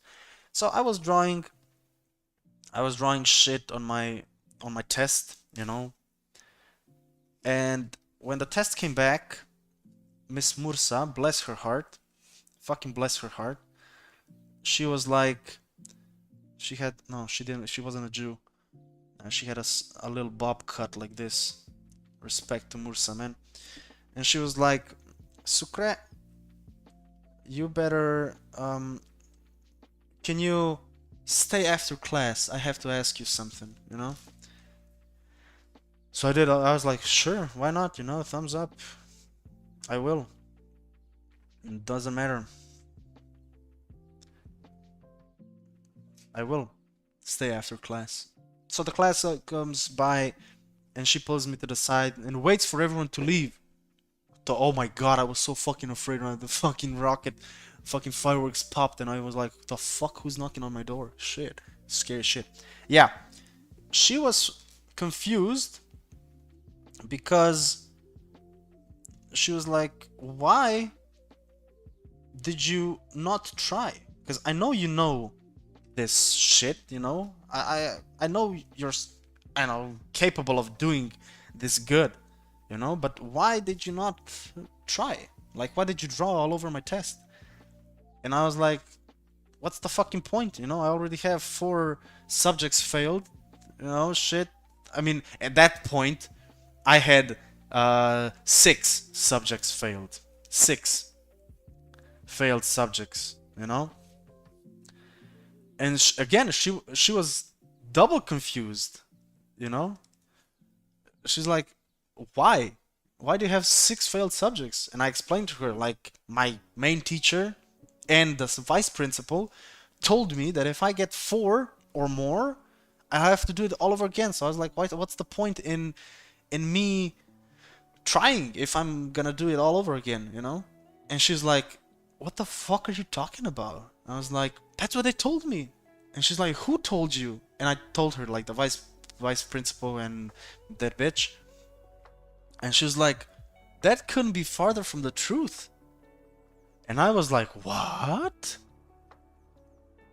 I was, what? That's not a question mark, this is a question mark. I was like, the fuck? And she was like, yeah, you were the 4th grade. That's the end of the high school, you know? Shit, you can fail as many times as you want. Essentially, you know, still have summer school, but you don't have to do every subject again or the whole year again. You don't have to repeat the year. And I was looking at her frozen. And she's like, yeah, like, that's false information they gave you. What's... And I was like, fuck, it's May. And I have 6 failed subjects. Math is the +1, you know, I have 7 failed subjects. I didn't have time to correct any other, you know, damage control. And I was left speechless. I told her, like, shit. And she's like, well, I'm gonna be real with you. You're not gonna pass my class for now, you know? Shit, I'm gonna have to put you on summer school as well. Shit, I'm sorry, but it is what it is. And I was like, yeah, sure, I know, I get it. Fuck, I get it. And I remember leaving that classroom, like the second class already started, so I was alone in the hallway. I sat on the in the corridor in the chair, and I was furious. Oh shit, the thought of fucking coming to the school with the gun or just killing them bitches, man. It was, I was so angry back there, man. I was so fucking angry. I was disappointed, you know? And I was confused, like, why did it have it out for me like that? You know, why would they, like, essentially ruin my year with false information? You know, I was angry. I was fucking angry, but anger didn't last long before, like, sadness came along. You know, it tagged me, and it was like, yo, you know what? It is what it is. Shit. Depression kicked in as well, you know, to come back. And somehow, through all that shit and depression, I found determination in me. I found that fire in me. That shit was the turning point in my life at the end of the year. Pardon. At the end of the year, I had 8 failed subjects. I had 8 failed subjects out of, I don't know, maybe 12. Out of 12 subjects. The 4 that I didn't fail was like PE, English, and some bullshit, some extracurricular subjects, and uh, every other subject possible I failed just because I let go. You know, what's the point of me trying? You know, I enjoyed my time and sit. And that shit lit something inside of me, that determination, you know. Because every time we were in class and we had my main professor, and she was looking through our grades, and she looked at me with a smug look on her face. She was smirking, you know. Oh shit, I was fired up. The summer came along, And we had like three. There are three times, or rather two times during the summer. There's one in July. No, wait, it's June, July. It's June. Yeah, yeah. The second July, June, July. Yeah, in the July, at the beginning of the July, there's the first like scheduled um thing for these subjects, and you can only apply three of them. Three subjects per um per date, or rather whatever, per date, you know. And the second one was in August, so that means in the summer I could have done six of them. And then on the third try, because there's a third like extraordinary, I did the second two, and I did them all in one go. All in one go. I was so determined in doing them. I studied for three like fucking subject that you just have to memorize shit on the first go, and two of them were subjects for my the main teacher. You know, I studied with such determination, with such fire in my eyes, in proving them bitches wrong, that, you know. By the way, the pressure at home because I got this bullshit load of crap on my plate for like dessert, it was on the a whole other level. You know, the disappointment in my parents' eyes, the the insults coming my way, the fucking shit coming my way, man. All odds against me. All fucking odds against me. They were like, nah, you're not gonna finish. Just leave it. Find a regular job. You're gonna. At that point, I was working with my father at the construction firm, and they were like, yeah, you're just gonna be a tool for the rest of your life. You know, you're just gonna be a fucking nobody working on a random construction site with a fucking pickaxe and a fucking shovel, um, doing less than minimal wage and shit. But I fucking showed them. I finished all of these eight subjects. I applied for the thing that you got to do after the high school for the points, you know. And that's where the other obstacle came in my life. I failed. I and by the way, this I had to pay every attempt I did by my own money. You know, they didn't give me money. Shit. Um, and it was not cheap I mean, back then for me. Back then, it wasn't cheap. You know, I was doing bare minimum, getting paid at my father's firm, but yeah, yeah, I did it. So I failed three times this on Slovenian subject because that vice principal was a bitch. She didn't want to let me through. Basically, we had a written test first. First course is the written test. You know, you get a few tests back to back that you gotta, you know. And I did a good grade. I got a good grade on tests each and every time. But then there's the verbal exam, you know. Then there's the verbal exam, and this bitch didn't let me through because at the verbal exam you get a paper, a small paper with one, two, three questions, you know, and if you got like one and a half right and the last one incorrect, you essentially pass, you know. But my problem was that somehow, ironically, the first question I never knew. The first question was always, for me, the most difficult one, you know. And I failed on the first one, and then I answered the second one half, and she didn't want to listen to me through the third one. So she said, "Okay, you didn't know the first one, the second one you didn't even know as partially, you know, you fail anyways. Goodbye." So she sent me away three times.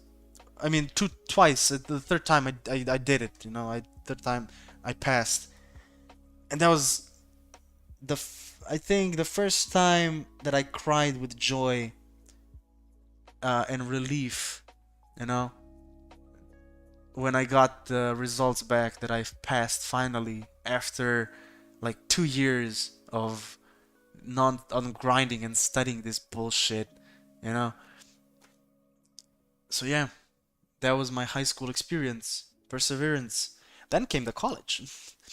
At that time, I I developed this mentality and philosophy of life of not giving a shit about anything.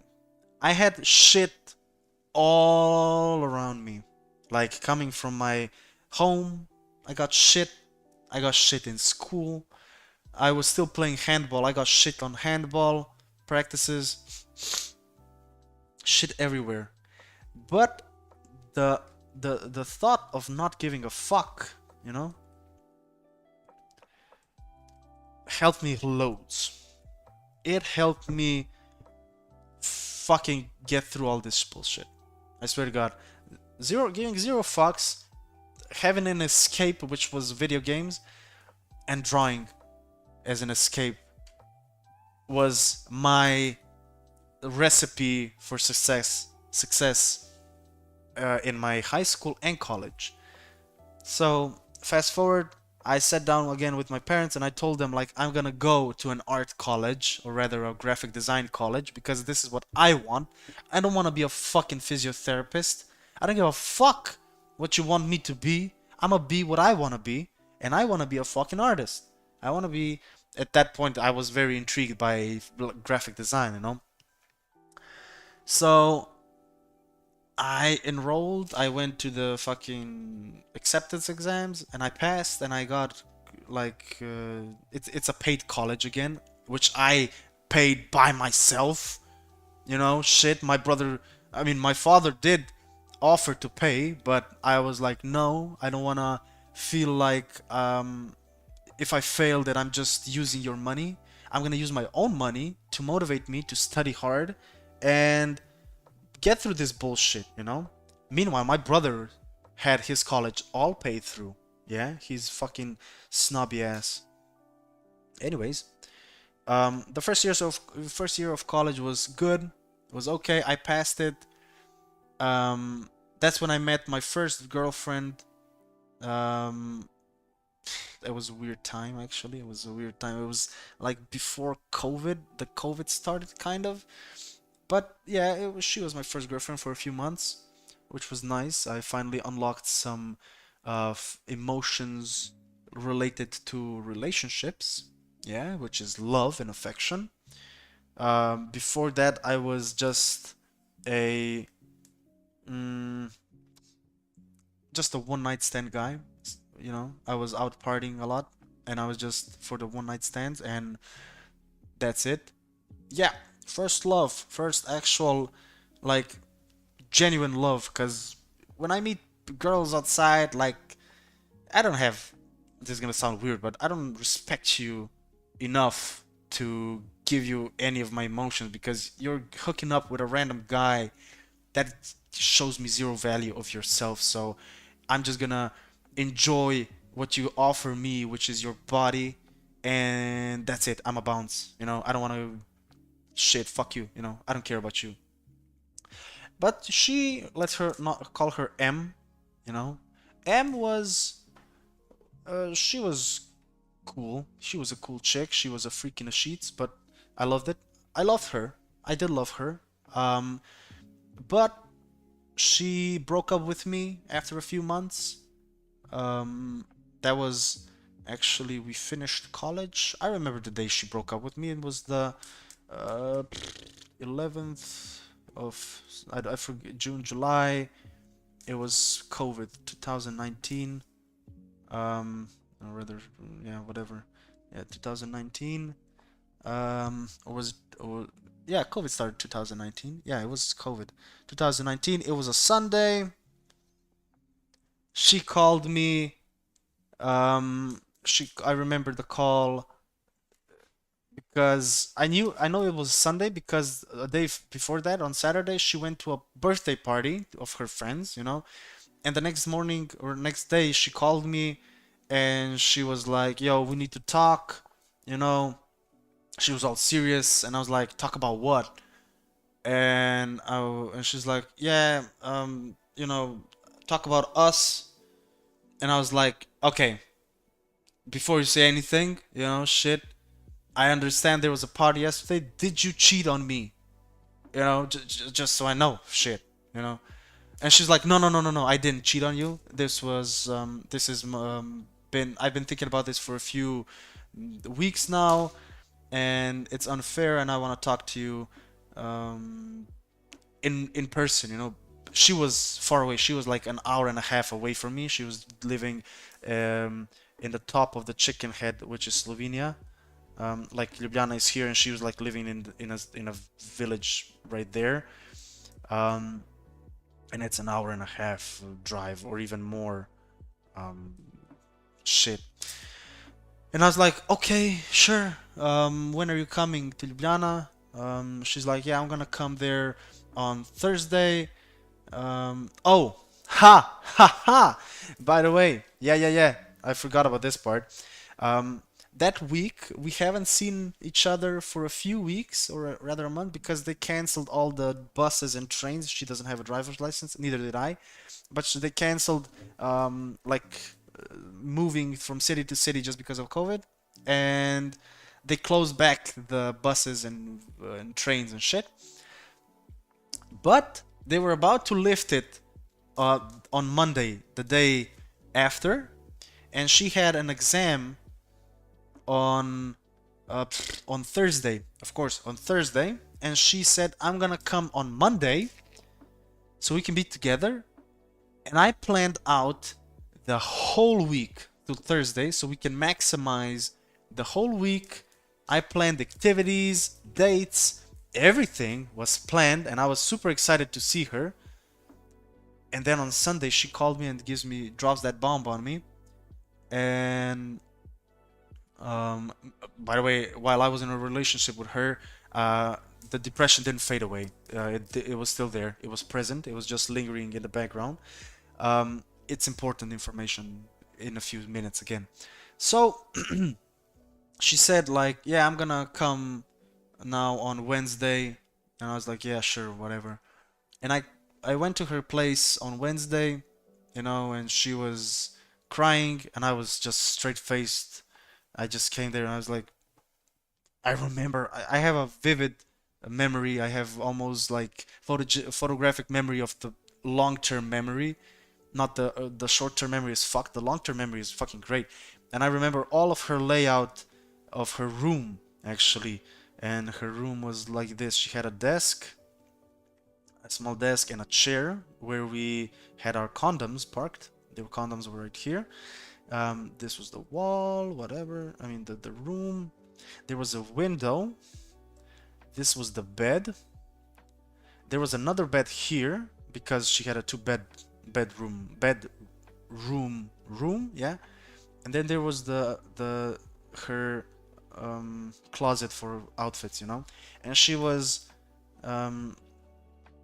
sitting right here, you know. She was all bundled up, you know. And I came into the room, and I was like, what's up? And she was like on the verge of tears, and she was like, yeah, I don't know how to say it, but I feel like you're giving me so much of love and care and attention, and I'm just not giving you the same back, and I just think it's unfair. And I was like, how the fuck do you know how much you are giving me? You know what I'm saying? Isn't that weird? You know, like, and I told her, you're giving me enough.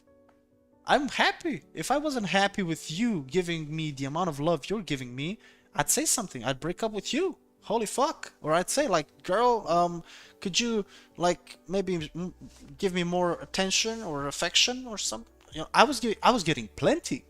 Shit, I was getting so much love from her. I felt love from her at least, you know? Shit.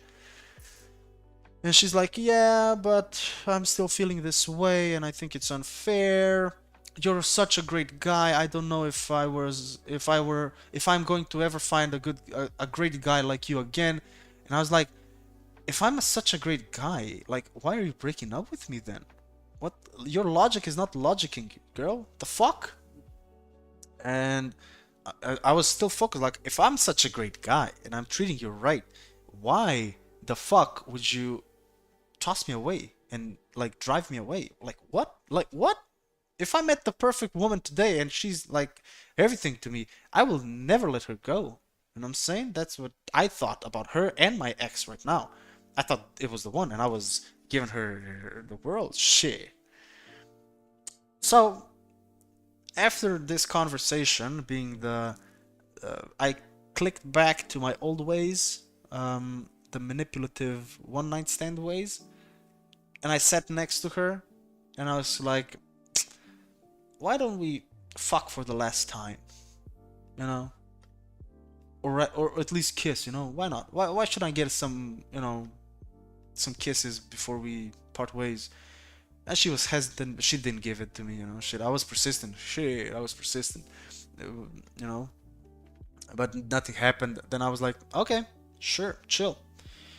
See you whenever in the next year of college. You know, she was my classmate in college. The fuck.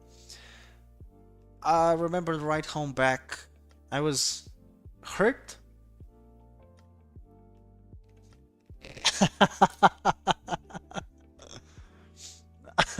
Yeah, that is crazy. Look, look, don't judge. I was to one night stands and girls like that on Tinder. I was a bit scumbag. I was a scumbag. I'm not anymore, but back then I was young, I was wild. I had all the fucking, fire in me just to not to get with the woman. Sex wasn't the main part for me. It never is. Even right now, the sex is not the main part I want to get from a woman. It's the emotion. And now, through all the therapy that I did, I recognize why I did such things. It's because I was sad and I was depressed and I wanted to feel love. I wanted to be felt loved. I did. That's why I was such a manipulative douchebag and manipulated women into thinking that I love them back. And I realized those were like just coping mechanisms because I was sad, I was depressed, I was searching for love, but I couldn't express love. I had trouble expressing love back then, And Miss M right here, she was the first girl recipient. Pause. My brothers, like male friends, brothers, they received my love in a different way, like not in a sexual way. Pause. But this girl, the M girl, she was the first woman that felt caring towards. And she unlocked and made me realize that I can feel love, genuine love, and not the player love. And I'm saying the pimp love. That's what I was so grateful for. But it took me years to realize what and why my pattern was and why I was like that back then. No? I'm not proud of what I did, but it's a part of me. It's a part of my past. And I love talking about my past. Every time I learn something new while looking upon myself from the past. Anyways, the ride back home was devastating. I mean, devastating. I felt puzzled. I felt like, why? The whole ride home, I was like, why would she break up? Shit. So, that week, it was my first breakup, and the first breakup on me was kind of nasty because I didn't feel an appetite. I lost my appetite for food. I wasn't talkative. I was always in my space. For the first 3 days, I didn't think I spoke that much. I just went to work, just did my job, and I came home, went to play video games, to draw, to chill. I cried, of course, a few times. Um, on the fourth day, I was starting to pick myself up, and realize like, yo, it is what it is. Life goes on. Shit, chin up, soldier. The fuck. Um, and on the fifth day, I got over it. It took me 5 days to get over this girl. So, and that's when I realized something like, how should I say it? Like, the passion, the strength in me to push through this emotion, which is breakup or broken heart emotion, you know, that feeling, that sensation, which held me back. And I thought to myself, like, fuck no, this ain't gonna stop me.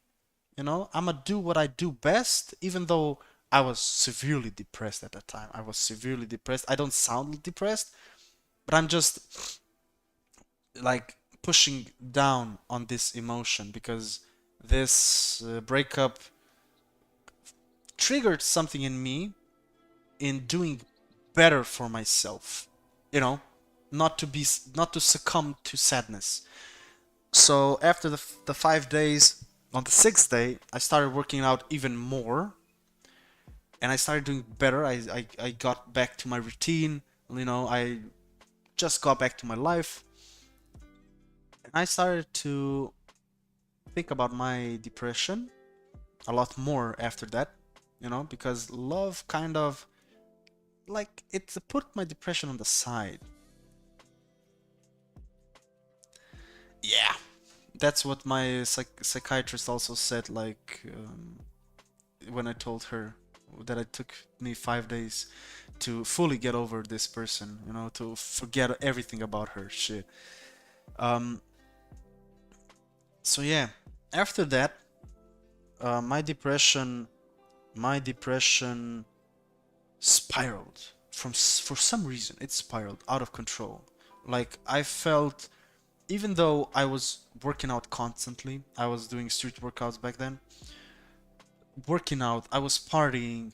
Um, I was severely depressed. So depressed, I started to plan my own suicide. Yes, sir.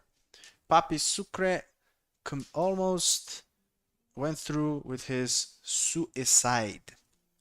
My suicide attempt was cyanide. Not attempt, actual plan. I didn't attempt anything, thank God. I was severely depressed. I started looking up and like collecting. You can. I'm not gonna talk about how you get cyanide, but I was looking up and I was trying to get on cyanide. You know.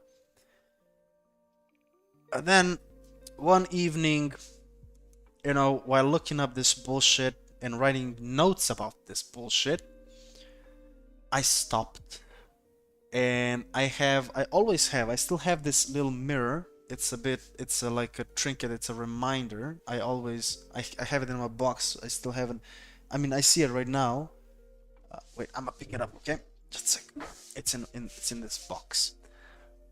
This mirror means a lot to me because when I was writing notes about this bullshit, I saw this mirror and I saw my reflection in it. It was tilted just enough so I can see my eyes, and I could see the sadness in my eyes, and I could see the tears and the, you know, the swollen eyes of fucking blood. And I was looking at myself. I know this sounds all absurd and shit, you know. I'm just telling you how I felt, you know. Pick up. Um, I was looking at myself like shit. I forgot to draw some shit, you know. Shit. Um. Mm. Aw, thank you so much. Thank you so much, Slim. That means a lot to me. Yeah. Basically, I saw this small ass mirror, and I saw my eyes in it.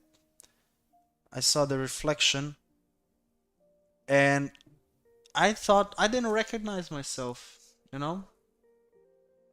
I didn't recognize myself. I thought to myself, like, who the fuck are you? What the fuck are you doing here? You know? That's not me. That's not who I wanna be. Definitely not. You know? Because to be honest, I was mm, maybe 21 at that time, 22-ish, give or take. I didn't think back then, I didn't think I was going to celebrate my 25th birthday. I was super close to that. I didn't think I was going to celebrate my 25th birthday. Yeah. So back to the story. When I looked myself in the eye, I dropped everything I was doing. I sucked up my tears and I opened Google search.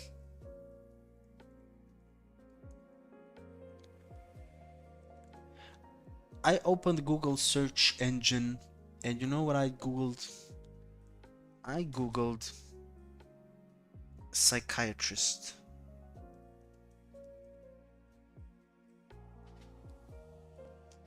Psychiatrist near me. Because I thought to myself, this is not normal.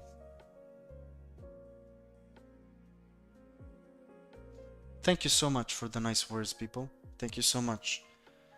But I was thinking to myself, like, this is not healthy, you know? When I saw myself, this is not healthy what I'm doing. This is selfish, you know? And I Googled a psychiatrist near me. And I've got the Google, like, Google search results. I got a lot of them. There's a lot of people near me, or rather in Ljubljana, that deal with this kind of shit. And I found some, I wrote down their numbers, and I went to sleep because it was late at night and I couldn't call anyone. And I told myself, like, survive this night, and tomorrow is the start of a new chapter. Probably, most likely. Next morning, I picked up the phone and I dialed, you know? Or rather, prior to this, I need a note from my personal doctor to like forward me to a psychiatrist. But I got that shit. You know, she was very expressed. It was very fast. Um, because I did write inside like the few keywords like I'm super depressed. I was thinking about suicide. Could you please give me the note so I can go see the psychiatrist? And she's like, yeah, sure. And this was in August. I phoned for the psychiatrist in August and they picked up after a few tries. I called a few, but they didn't take in patients anymore because they were full. But there was this one lady who I'm grateful to this day. She is retired, but Miss Bitek, or this translates to Friday. We're gonna call her Miss Friday, okay? Miss Friday was a huge deal to me, you know? She was an older lady and very compassionate lady, very professional, because before her I tried a few psychologists during my high school, but they didn't take me seriously and I thought they were just there for the money. Um, and I got an appointment in, I think it was October. Oh wait, is it October 10th? Because that's weird. That would be weird if it was October 10th. Just a sec. Can I let me check this shit out just a second.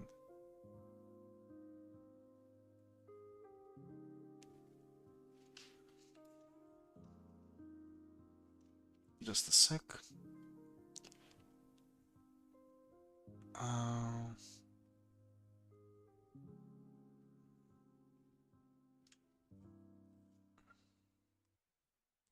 just a second. I can't see. I do not see the. Just a second.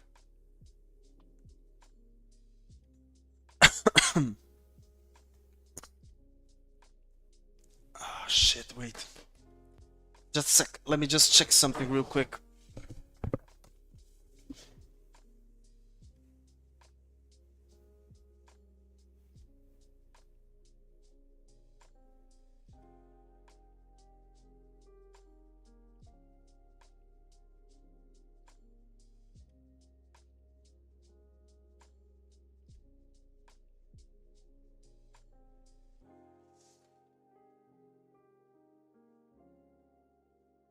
Still have it.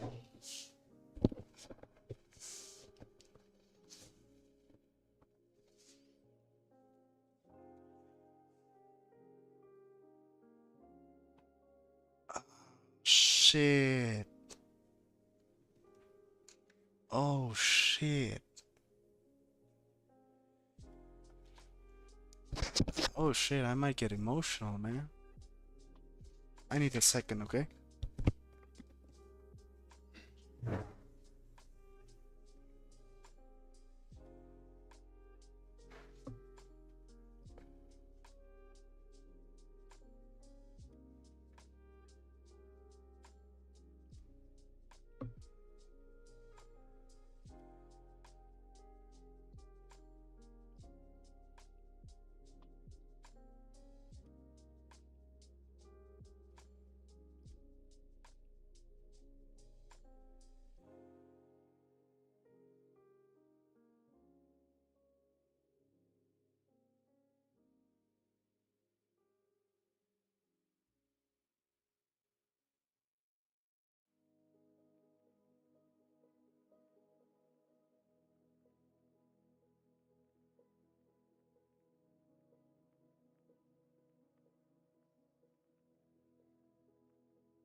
And I'm back.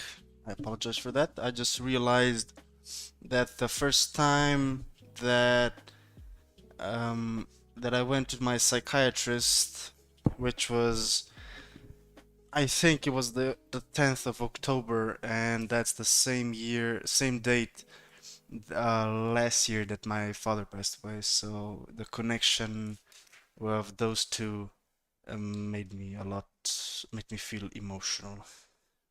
Yes. Anywho, Miss Friday was very professional towards me. Um, and at first I was hesitant because thank you so much for for the love, peoples. I appreciate you so much. Thank you so much. Yes. Um, when visiting a psychiatrist with known trauma of like having no one take you seriously, you know, I was hesitant at first. I was very hesitant, and Miss Petek, I remember her layout as well. She had a big ass table. There was a chair for me, and she was sitting. Her table was in an L shape, and she was sitting like this, and she had a little stool for her legs. She was in a bigger chair. She was sitting, and with a notepad and a stack of papers. Stack of papers. So I sat down, and she was like, she was, okay, tell me what's wrong. That's all she said. And I was like everything? She's like, yeah, tell me what's the matter. And at first I was like hesitant as well, you know, uh, you don't expect people taking you seriously or listening to you in any way. So as soon as I started talking, she was speeding on her, like, with her pen, you know. She was like scribbling immediately and fully focused, like, you know, with her pen and holding her table and scribbling as fast as she could and writing notes and taking notes and everything. And that's when I realized, like, she's the real deal, you know. She's gonna listen to me. So after almost 2 hours, our first session was 2 hours, she was like, okay, good job, okay, I'll give you a new schedule and just come again, okay. On November, again, I came there, I opened up, she asked me about how my day was, how I'm feeling, you know, the basic stuff. And this is the first time she mentioned antidepressants. And I was like, I don't know about that, you know? Shit, I don't know about that.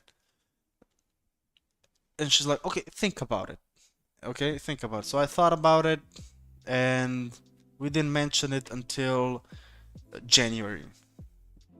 So this was November, December, and in January, at the beginning of January, um, or rather December, pardon, December is when I first started taking antidepressants.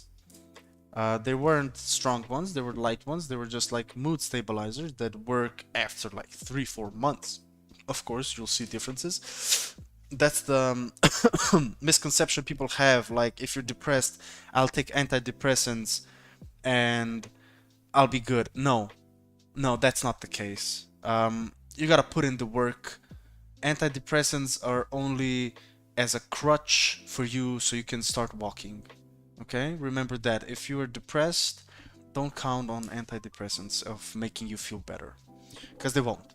They definitely won't. You will feel nothing, no better. I've met people like eating them for years and years and not getting better, and I was like, yeah, but what are you doing with your life in other aspects, you know? And they're nothing. They're drinking away. Like, yeah, you can't be like putting a plaster on a fucking amputated arm. Shit, it's not gonna stop the fucking bleeding. You're gonna die. So basically, I was starting eating, and on January, it was really tough because I was losing my interest in college.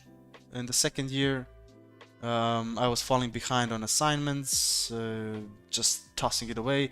I didn't. We had college online, and I didn't like that. I liked it in person because in graphic design you get some construct criticism in person, you know, and online is a bit tedious. And being a video game addict, you know, I was on a computer. I was mostly playing games and not even listening to fucking lectures. So, where's my fucking water? Oh, there it is. So, on on January, I was like, nah, like I fucking hate myself still. I fucking hate college. You know, shit like that. I'm really, really, really like sad. You know, shit. I'm not in a good mood. I was starting to get paranoid as fuck as well. I didn't like large crowds. I felt anxiety in large crowds. When I was going on a bus, like um, I was almost low key aggressive. You know, I looked at people that were looking at me with friends. You know, and they were probably laughing at a joke their friend made or something like that. And I thought they were laughing at me. You know, and I didn't start trouble, but I was like, yo, thinking myself like I'm gonna fucking hit him. Like what the fuck is he laughing at me? You know, paranoid as fuck. Mm. And on January she suggested, would you be willing to be institutionalized in a um psych institute of psychology? You know, there's this unit for extreme cases. You know, for suicidal people and stuff. Um, and I was again, I was hesitant because I didn't know how my family would react to that. So I sat down with my parents again, and I told them like she suggested that I go to be hospitalized, you know, to be hospitalized, and because it's getting serious, and you know, she thinks it will be best for me. Um, and my parents were at that point they were supportive, and they're like, yes. And I was like, please don't tell anyone because my near family is very retarded and they will think like, oh, he's in a psychiatric ward, you know, he's fucking lunatic. No, I'm just fucking depressed. I'm in a institute of psychology, if anything, not psychiatric ward.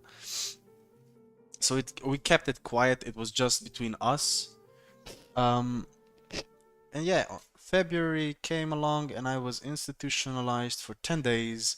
I met a lot of different people. I helped a lot of different people there with working out and just being myself, you know, being the goofy myself I was and I still am.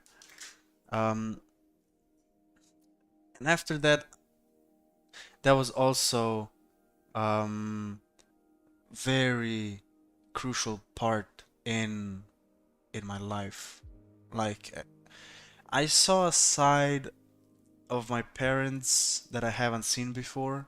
We had a group therapy session with my parents as well, and at first I thought like my mother's gonna cry like humongous tears, you know? But it was actually my father that cried back then. And my father was very old school, you know, and he didn't believe in stuff he didn't see. So depression being unseen by him means he didn't believe in it. And that was okay.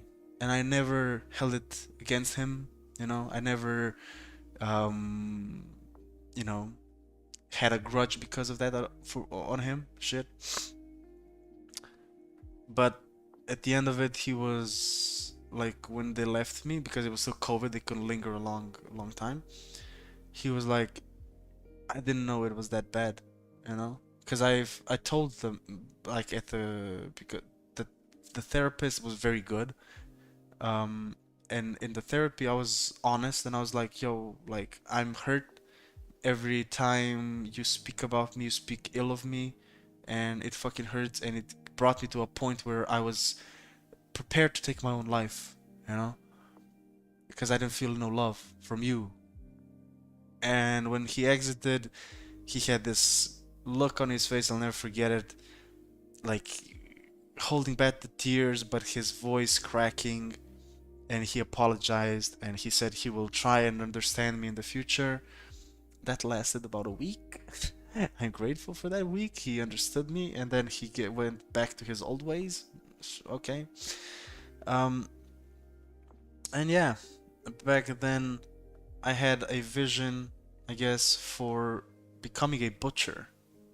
Weird, but I wanted to be a butcher when we had group therapy sessions with people institutionalized, you know, and they asked me like, "What's your plan when you're getting out?" And I was like, "I'm gonna quit college and I'm gonna research in becoming a butcher because I find knives very ASMR-ish when they sharpen it on the whetstone, you know." And I thought like I could have my own butchery with a big glass pane for the audio for the people to see how I masterfully butcher different kinds of meat and with what love I take care of the meat, you know. I with such quality meat and shit, and I and I dreamt of making sausages and making with the scraps making food for dogs and cats, you know, which was like homemade. And yeah, I had it all planned out, you know. And they laughed at me there. They were like, "Damn, that was such a switch, you know, from nursing to graphic design to butchery. You're one crazy motherfucker." They were we had an art class as well in there, and they saw that I have a knack for art, and they were like, "Why don't you do something with art?" And I was like, "I don't know what to do with art. I'm lost. I don't know what to do with art. I currently find joy in butchery." After I got out of the institution, I was working still with my father at the construction firm, but I was applying for butcher spots. Believe it or not, I was trying to be a butcher. Mm, I actually went to an interview to a not far from me butchery, family held butchery.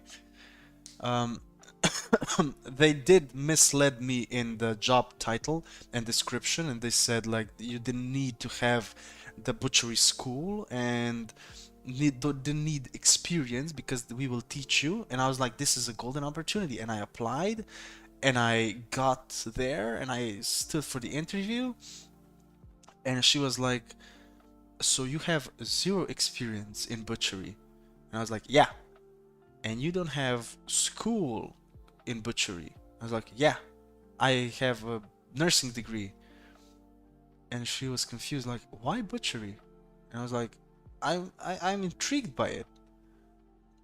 And she's like, "Yeah, I'm sorry, but you know, I still need someone with some experience because our main butcher that could teach you has left, and there's only one old guy that's not the best teacher, and I just cannot take you, you know." And I was like, "Okay, cool, respect, no problem." So I left without the job. Um, and after applying to a few more places for the butchery job and getting rejected, you know, not even getting called for the interview because I sent them my CV and I don't have butchery experience, you know, I have construction experience and nursing experience. Um, yeah, I was lost. And there was a period of time where I was just floating, you know, I was just floating in the air with some clouds. This was me just floating in the thing called life, enjoying myself. I was finally at peace. I was going through um, therapy. I was enjoying my antidepressants. I was working out. I was working out constantly. I never forgot to work out. which is a big part in depression cure, in my experience, and most likely in everyone's experience. Like working out is a great cure. Physical activity is a great cure for depression. Um, I had how I got to tattooing was in that sort of time because I didn't have a goal. I was lost. All I did was work, come home, play video games, and draw, sleep, repeat. That was all. That was everything day to day life for a few months until I went to the orthopedics office because I had something issue with my back. Some of you may have heard of this story before. I talked about it once on this channel. Mm, there was this girl sitting. She was quite attractive. She was sitting in the waiting room and talking to a male nurse, and they were talking about tattoos, and I was creeping in, listening to it, and she's like, "Yeah, I just started working, I just started. I ended my apprenticeship. I'm a full-blown tattoo artist now. You should come. I have a studio. I'm part of a studio in a city a bit farther from Ljubljana, but she's like, yeah, I do this kind of tattoo. I was intrigued. I was like, fuck, tattoos. Why didn't I think of that? So when she stopped talking to this male nurse, I mustered up the courage and I was like, excuse me, I heard you talking about tattoos. Um, I've been thinking about doing tattoos as well, but I just don't know where to start. Do you have any advice? And she was like, what kind of advice are you looking for? I was like, how did you start? And she's like, oh, I just ordered a machine off of AliExpress and the first set, and I just practiced and then just drew and practice and practice and practice, and then I'm here. I got an apprenticeship, and yeah, that's it. And I was like, so you just, and I was asking all kinds of questions, I was taking up her time because she was being called into the room, to see the doctor. And I was just like, one more question, like, what kind of a machine? And she's like, well, whichever machine, just go with the flow. Don't think about it too much, just order it and just start practicing. That's it. No other way. And I got back from the office, from the doctor's office. I slept through the idea. And the next day, I ordered my tattoo machine, just like our Slim Purple did. That's what's up. Um, Fast forward, I got my tattoo machine. I started practicing, and I didn't notice it, but my depression was gone. My depression was gone, and then I started. Yeah, yeah. This part of story is also quite um, worth mentioning because we were, while I got this idea of tattooing, we were building this house in actually where I'm staying right now.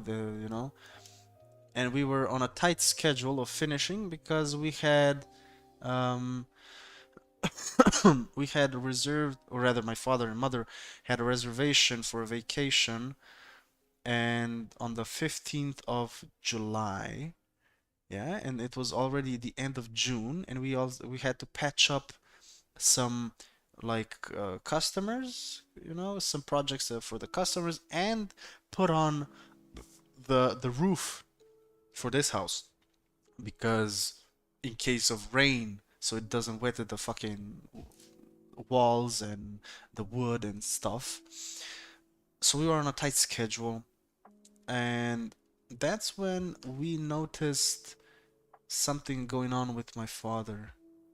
He started, even prior to that, he started like forgetting stuff and he started getting some random headaches.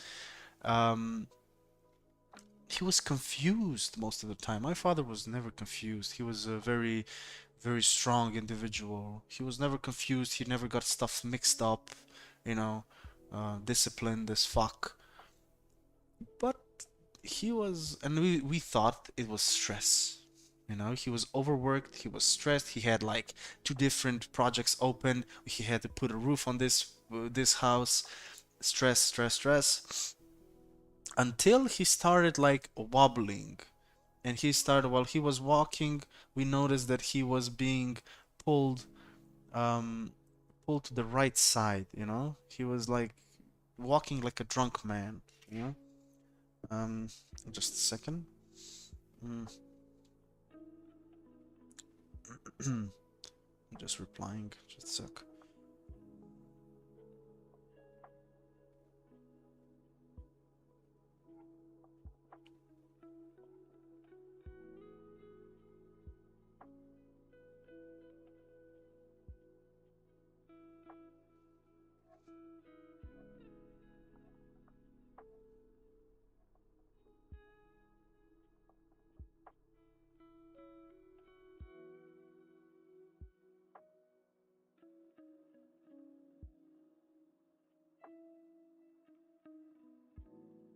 Mm, apologize.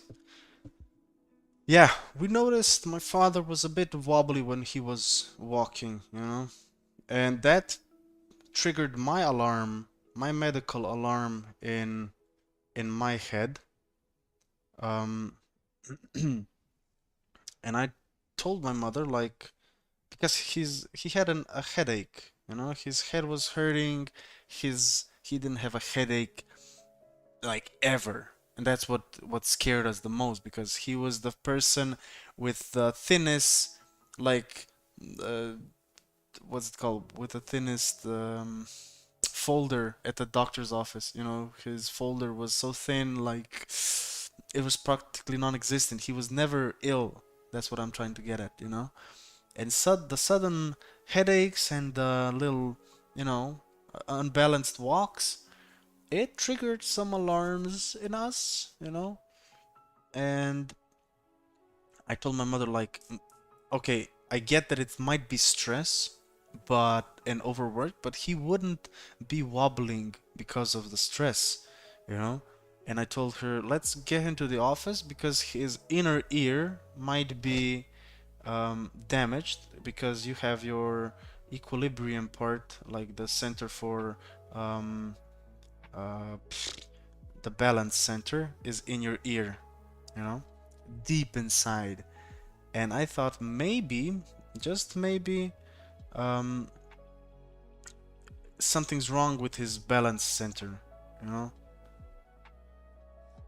And she was like, okay, sure. But my father hated the doctor's office. He really hated them. Um,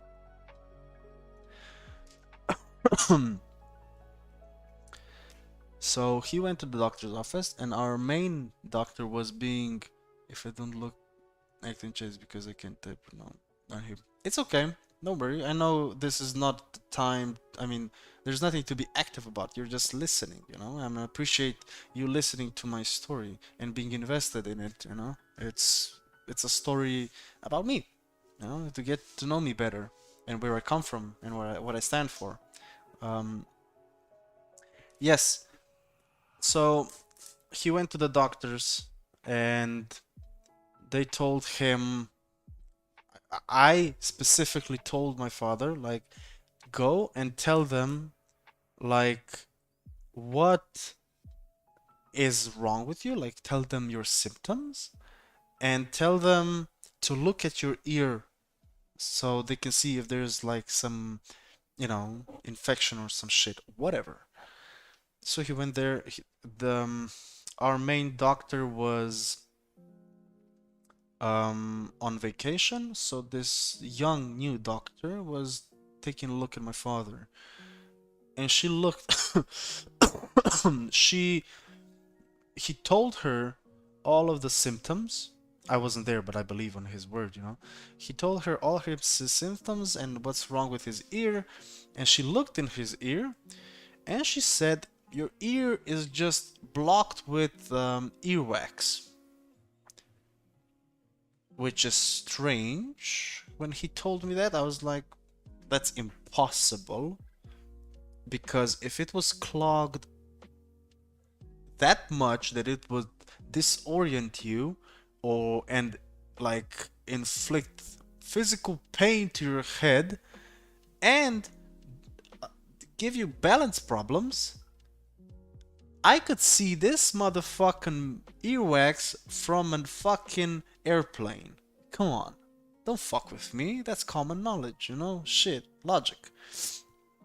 So I wrote the mail back and I was like, please, for the love of God, how is this possible that he is like his ear is clogged? It's not possible. Please take a look at him again and take in account all the symptoms because it's not normal. Please. And they said, okay, come on Wednesday. Note, his first visit was on Monday, and then I emailed, and then Tuesday and Wednesday was the second one, you know, the second appointment. On Thursday was vacation. On Thursday, he was supposed to drive to Montenegro for vacation with his wife, or rather my mother, you know? So he went to the doctor's office on Wednesday. She, again, he told her the symptoms. She looked at the ear and she said, you are just stressed and anxious because of your drive tomorrow. And she gave him some what's the word? Pills to calm down. Okay, shit, whatever. Yeah, which have the little triangle on them, which means that you cannot drive under the influence of these drugs. Yeah. And he asked her, can I drive while you taking these drugs? And she said yes. She said yes to this triangle.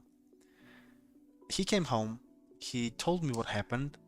He told actually everyone what happened. He told me, he told my brother. We were all sitting in the living room, flabbergasted at what she came up with. And at that point, my father's headache was out of this world. No drug, no painkiller helped him. And my mother has good, like Xanax tier painkillers because of her spine, of her neck spine. Nothing helped for this pain. And my brother was furious. He wanted to, uh, like go there, and I was like, no, chillax. What the fuck? Let's take him to the ER. Let's take him to the fucking emergency room and take him to so they can take a better look at him. At first, my father didn't want to go because he hates doctors. But then I told him like, Dad, we're gonna fucking tie you up and fucking drive you. You don't have a fucking choice. Just a sippy sip. Just 1 second.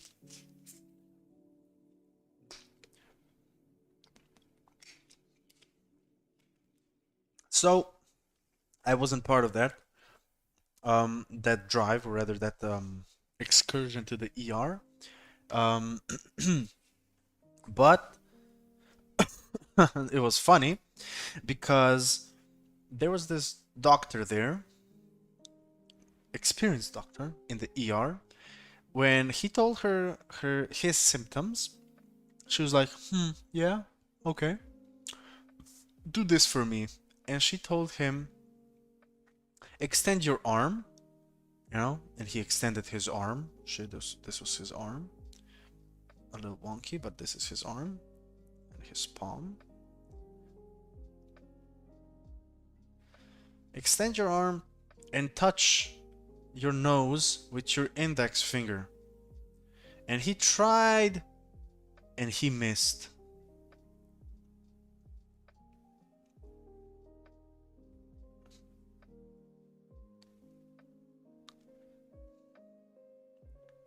He tried and he missed his nose. And my father had a big nose, just like me. He missed his nose. The doctor didn't hesitate. She sat down and she wrote the note and she said, immediately go to the neurologic center next door. Emergency, okay? Emergency CT scan. Go. Or rather, MRI scan. Go. Because if you don't know this test is just a test for your brain. If you can touch your nose with your extended arm in front of you, if you can touch your nose, that means you're working, that your brain is functioning normally. If by any chance you miss your nose or you are unable to touch your nose with your extended arm and your index finger, immediately go to the doctor. Yeah? Try it right now. Try it now. I hope you can touch your nose. I did it. I can touch my nose. I'm okay. Yeah. So, mind you, this was a day before the vacation. He went to the neurological institution, took the scan, and the results came back, and my father had a brain tumor on his right side of the head. Yes, yes, yes. He had a brain tumor, if I draw correctly. Let's say this is the right side of the brain. No, a bit in perspective. This is the right side. His tumor, and this is the small brain and the stem. His tumor was located right here, right next to the if I were to draw a skull, this would be the eyes, the nose, the head, and then the ear. Yeah, that's why he had pain. Good job. Good job touching your nose. That's why his pain was located on the right side, and his headache was the cause of tumor swelling up and basically compressing his brain, which in turn caused the headaches and the imbalances in the walk. You might wonder what I did. We wanted to go and kill that doctor, that personal doctor that told him that he was just stressed and anxious, while my father was an experienced driver and whatnot, and he's not his first rendezvous with a with vacation in Montenegro. And he was kept overnight where they gave him anti swelling drugs, which immediately took effect the next day, because this was Wednesday. This was Wednesday, and we visited him on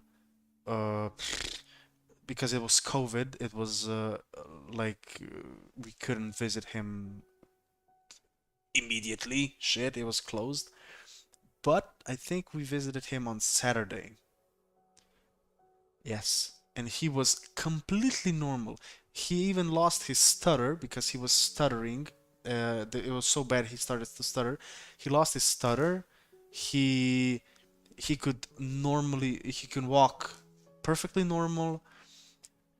He was functioning normal because just the swelling was gone in the brain. So that goes. The vacation was canceled. They, of course, doesn't matter if they returned the money or not. I think they did return the money, but the vacation was canceled. My father went into operation because, mind you, this was 14th of July, June, July, yeah. He was taken in. He came home for a few days and then had his first operation, or first operation. He had his operation the 2nd of August. 2nd of August.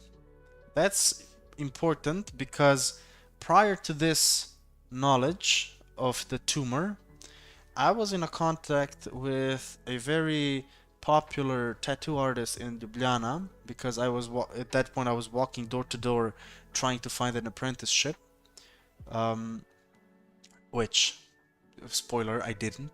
But I was in the talks with this very known studio, and this guy who was very kind, unlike others, and he's like, "Yeah, you should come to an appointment, get a tattoo by me, and we can talk, and I'll try and get you this apprenticeship. It's not up to him." But the tattoo was just to meet him, and I thought it was a scam.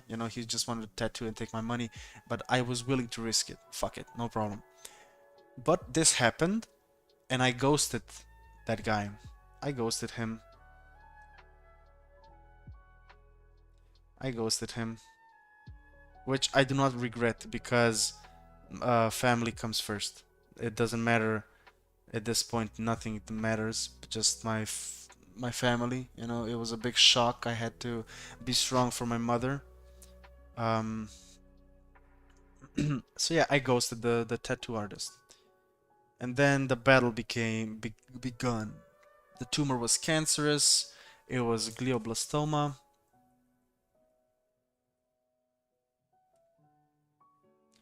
That's an aggressive tumor, cancer tumor, which only affects the brain and doesn't spread to other organs, but it just spreads into the brain. Yeah. And they can operate and take a chunk out, but the tumor works in a way. I'm gonna draw it better. If this is the brain again, yeah. This is the brain, and the tumor is here.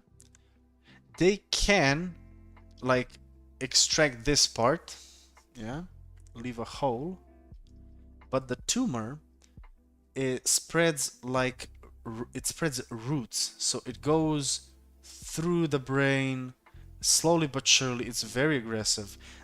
The lifespan, or rather the life expectancy of a patient with this tumor is 6 to 10 months. My father, being the man he is and being physically fit, again mentioning physical fitness, being physically fit and strong and active all his life. By the way, my father died at the age of 59. A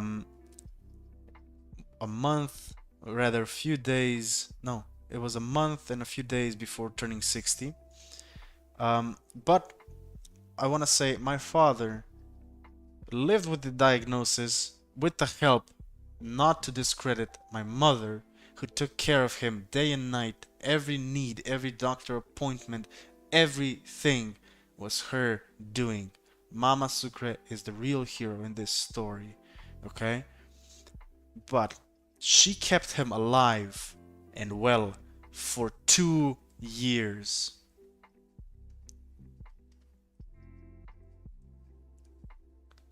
For 2 years, while the life expectancy of a patient is 6 to 10 months, and I have been doing autopsies of people with this diagnosis that died in 3 to 4 months because they were fat and neglected, and their life choices and life routines were devastating, with alcohol and non-activities, physical activities. So I urge you, because you're young, get your physical activities up. It's a good health benefit. Trust me. Yeah. So we struggled for. I mean, we didn't struggle. The first year was kind of mild, shit. It wasn't that strong. He was still very conscious. The start of the second, after the first year, a year and a half, that's when it started to go downstairs. That's when the graph went up and then plummeted slowly but surely down. Um, the struggle is real. Drama here is toxic. The family is toxic. We got a clue of who is actually Here, the masks came off of people. Um, a lot of hate, a lot of disrespect was to like headed towards my mother because funny enough, some people were claiming that my mother put this tumor inside my father's brain and whatnot. Silly motherfuckers, you know what I'm saying? Um, and yeah, then as I said, on the 10th of October, my father passed last year, which was 2023. My father passed away. He died in my arms with my mother by his side. We were both by his side when he exhaled his last breath. And that's that. That's that. And now I'm here. A year later, I'm, after all these years, I am healed from my depression. I am happy as ever. I had my second girlfriend, which I broken up with, which it was toxic as fuck. That's a story for another time. Holy fuck. But let me talk about, now that you know my life story, let me talk about what I learned from this life story and what philosophy I stand by. Um, and you might maybe get some, you know, get something out of it. Get some clearance, because you're a mostly young audience right now, at least the two present, which are in comments. I don't know who the other five are. Um, I know Tio Sucre well. Tio Sucre knows me well. He knows my philosophy, so he will be re-listening this part after part again. Me meeting Tio Sucre is also a really great story for another time. But my philosophy is very simple, okay? There are a few things um, that I want to point out, and I'm gonna start with the first one. Is the thing that I always write everywhere with the part of Sucre and being the slogan of Sucre. It's smile more. Yeah. Smile more is not just a statement. It's psychologically proven that if you smile more in the mirror and you watch yourself being smile, you will your attitude will be or rather your mood will improve. So smile more. Okay, it's not hard. It's actually you're using way less fun fact time. You're using less muscles trying to smile than to frown, physically frown, you know? So I think it's the fact. Don't fact check me. I'm saying it out loud. I'm not so sure, but yeah, whatever. Smile more. Yeah, be happy. Try and be happy. Try to find happiness in every day-to-day task, because my next point is life is short. Okay, life is short, man.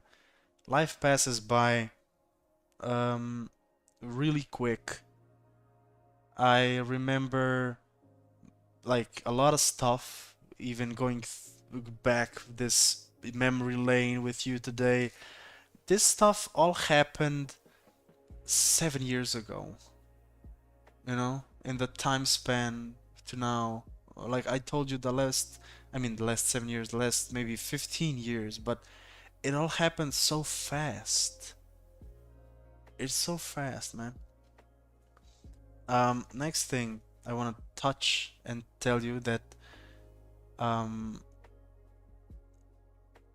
that actually touched on life's short. Life is simple, man. Life is very simple. I can simplify each and every one of your problems now because our brains are so fucking toxic when it comes to issues about our lives and stuff, you know. But when you simplify stuff, it's like, you know, it's hard to believe that it's so simple. You know, if, for example, like you're out of you're out of shape. That's the first thing I got came to my mind. You're out of shape, and you're struggling. Oh shit! But I'm so shit. I'm so fat. I'm the life is simple.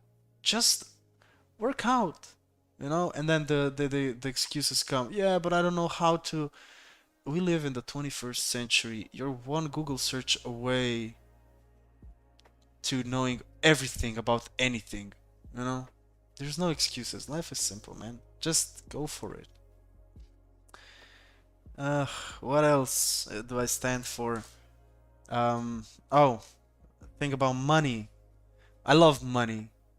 Money is great, but it's not everything in life, you know? I know this because I would pay anything to hug my father again, you know? And there's no money in this world, you know, that I wouldn't give just for a few seconds, man. You know, money ain't it. Money ain't shit. I'm not even gonna write money on the board. Money is not everything. Don't strive for money. Strive for happiness and greatness. You know, happiness. Happiness is good philosophy in life. You know, just be happy, man. What else? What else? Oh, my philosophy is don't give a fuck.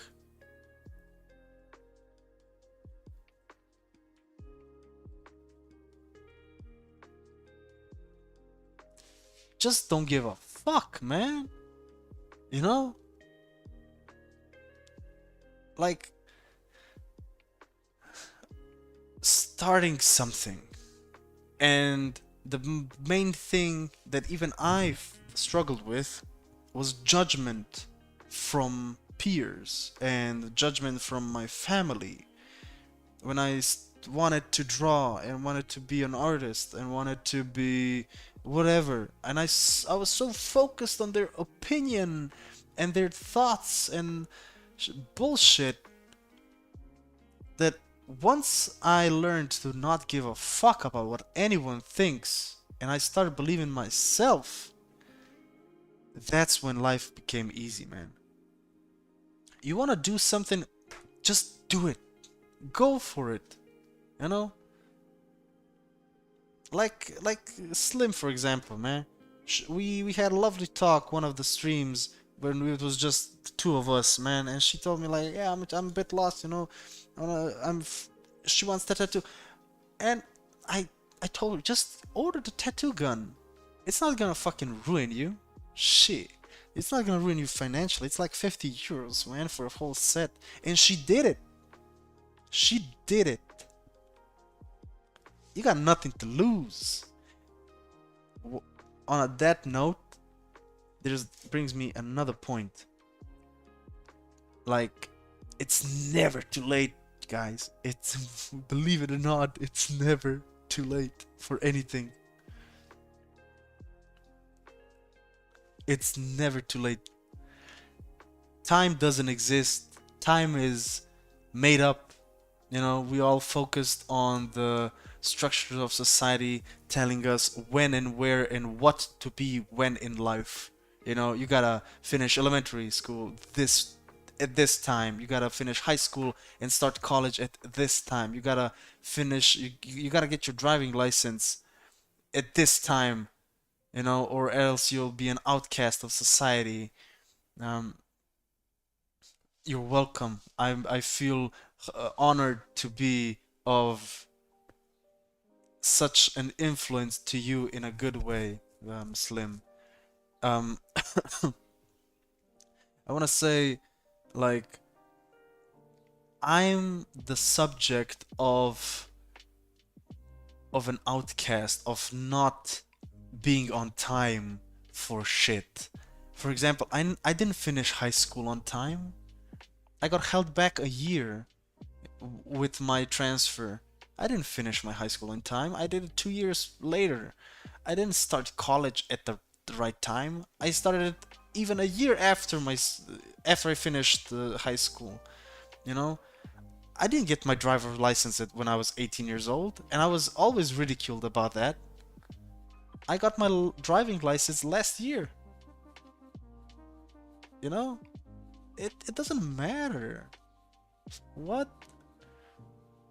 I got my driver's license last year. I've been driving for a year and so, and two also that's it. A year and a half, a year and 6 months is since I got my driver's license. And it doesn't matter. It's okay. There's nothing wrong with being like different, I guess. I don't fucking know. I'm doing this shit following my path and doing what I want to do in life, which is I want a tattoo. I want to be a good tattoo artist with my own tattoo studio. I want to have an audience online. You know, I want to build a community online. I want to have my own brand of clothing. You know? You know how many people laughed when I pitched this idea? Do you don't even know this the like the tip of the iceberg of how many people doubted in me, you know? It doesn't matter what they think, because I don't give a fuck what they think, dog.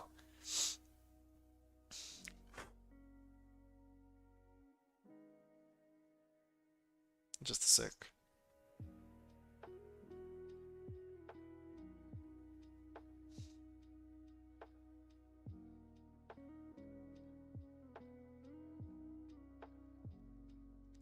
Um, the moral of this story, or rather my story, is don't give a fuck. Do what you want. You know, unless it's illegal. Please don't do illegal shit. Please. Um, do what you feel like doing. Life is short. Keep it simple. Simplify it. If you have trouble simplifying an obstacle in life or a problem in life, turn yourself towards me. Tell me your problem. I'll be real about it. You know, I will definitely help. I will definitely help. I will never turn my back on anyone who seeks help on anything. If I can help you, I will help you. If I can't help you, I will not do you harm. You know? If you're down, I'll pick you up. Because I wish I had someone that that could have picked me up when I was down. Or or even listen to me, you know? I want to give this gift, which is my ears, and my gift for listening to anyone that needs a person that will not judge them in any way, shape, or form. You know, as you can see, I went through a lot of shit in my life, and I didn't even go into details. You know, I didn't want to bother and keep this go all night about me. You know, I just gave you the just the sum of it. Um, yeah, yeah, and life is good. Life is good, man. It's never too dark. It's always there's always light at the end of the tunnel, guys. If you're in a hard place, just don't stop. Like, just persevere through. Because through my experience, I grew so strong, so disciplined. Like, I cannot even explain without sucking my own dick at how strong mentally I am and how much willpower I have. and how much not giving a fuck energy I have. You know, I was trying like with Theo Sucre. Um, he when we met, he had a lot of problems. He was weak, and he struggled with again with depression and some mobbing at the job. You know, he was a fat, lazy fuck bastard that I had to put my iron fist and push him to work and grind to where he is now. And I'm super proud of Tio Sucre. I'm very proud of a man that he's become in just 3 years of knowing him. And I didn't do shit. I just gave him the knowledge. He did all the heavy lifting, you know? I can give you all the knowledge I have about perseverance and never giving up, you know? But you're gonna have to do the heavy lifting. I can't do the heavy lifting for you, unfortunately. I would if I could, but I cannot. I cannot.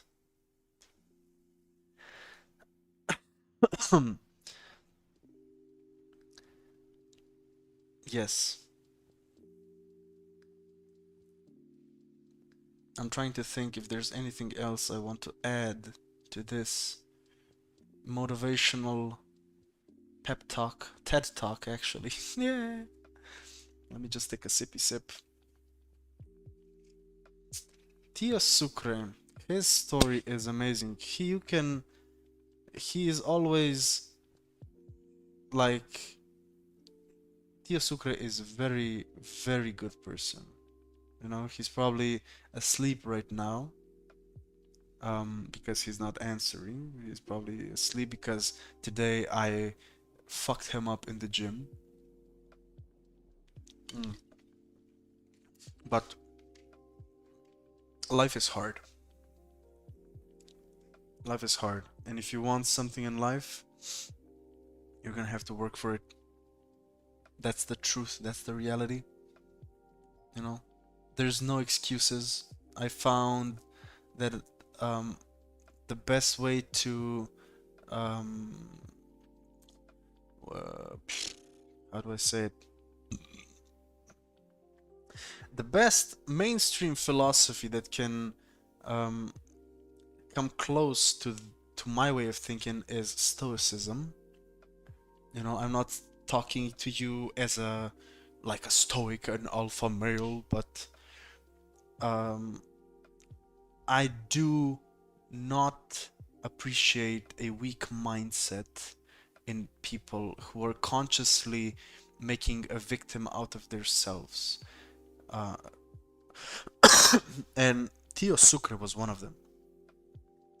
Tio Sucre was a big victimizer of himself. And I literally kicked his ass in street workouts and he sweated that bullshit out of him. I promise you that. Mm, I'm again, I'm still trying to think of stuff. Mm, I remember as well, mm, with this line, life is simple. Yeah. Um, there's an extended phrase that I like to use, which translates to "so what." So what? Yeah. And this is applied in a way like, for example, Tio Sucre had a problem with mobbing at his work, and I told him like, you should stand up for yourself. You know, it's simple. Stand up, like report the mobbing. You know, and he's like, I can't do that, and I was like, why? she has power, I can get fired or something like that. And I asked him, so what? So what if you get fired? That's not the worst that can happen. Luckily, you have a roof over your head. You're not gonna die because of this being fired from a job. You don't need this job to live. They're gonna make you, they're gonna give you freedom if they fire you. Holy fuck. So what? You're gonna find a new job and that's it. So what? You know? There's a lot of examples where simplifying stuff is people don't like to simple stuff. Don't want to acknowledge that it's actually super simple to solve problems, you know? I'm trying to find an example in my life. Um, and the first thing that pops up in my head is with my ex. She had a lot of health problems this year. That's not the reason I broke up with her, but she always she was afraid because she was so long absent from work that they're going to fire her, you know, or something else. And I was like, yeah, and so what? So what? Like, it's not that serious. Like, okay, you're gonna lose job, but you find another one. You're a fucking doctor, you know? They always need doctors. Yeah, but this and that. It doesn't matter, man. I'm tired. I'm just walking in circles, you know. I don't remember the whole conversation, but or proper examples of stuff. It's late as well. My brain is kind of fried. If you got any questions, feel free to ask or about anything. You know, I'm an open book. I don't mind talking about anything about my life or problems or whatever, because I simply don't give a fuck.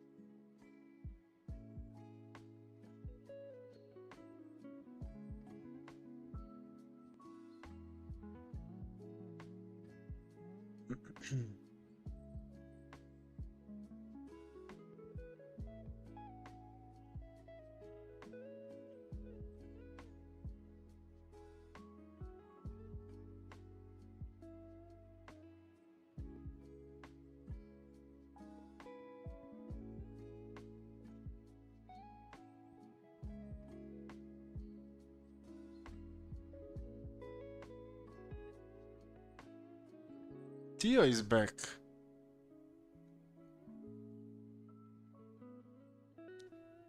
Tio, did you wake up?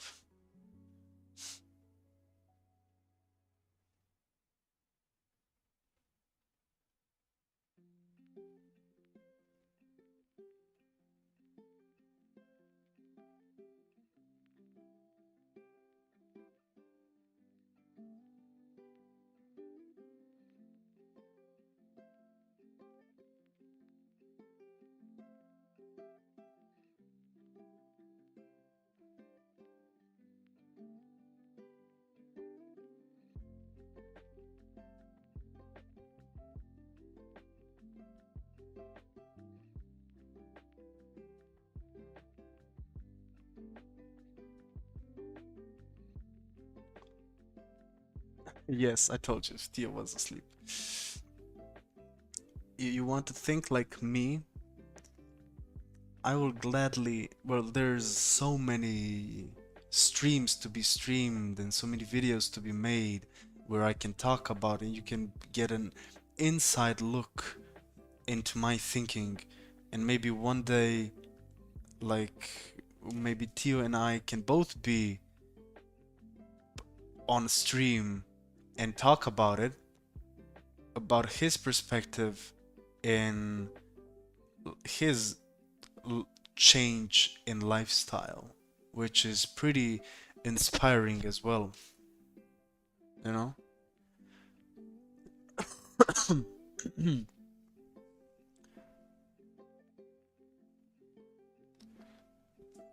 Just go to sleep, Theo. I'm gonna end very soon as well because I'm rambling, and one thing to know about me that the later it gets into night, the more emotional I get and the more I get deep. The deeper I get, the deeper the night, the deeper the thoughts. And this is just not gonna be a drawing stream anymore, it's just gonna be like a small podcast stream, I guess. Who are the 7 people watching this? Lol. Today of all days, like.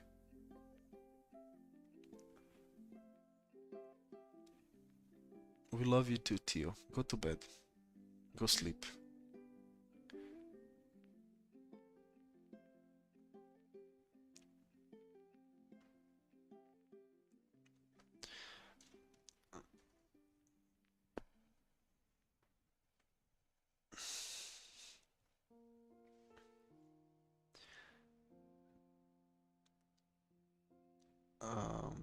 I wanted to ask you something, Slim, but I forgot.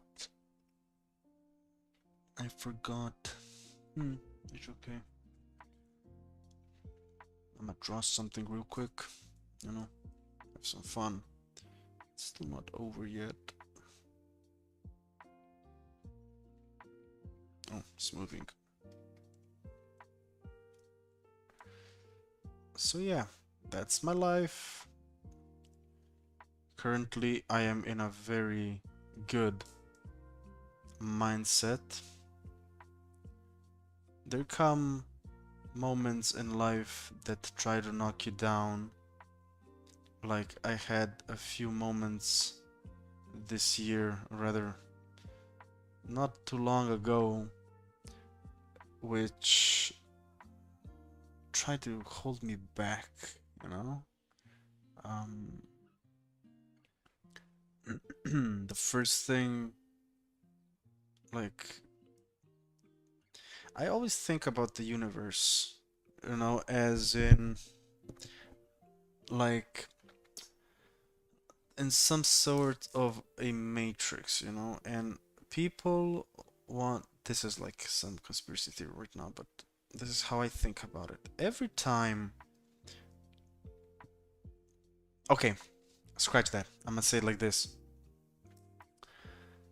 Life throws obstacles, you know, and people ask me, how do you know you're going down the right path?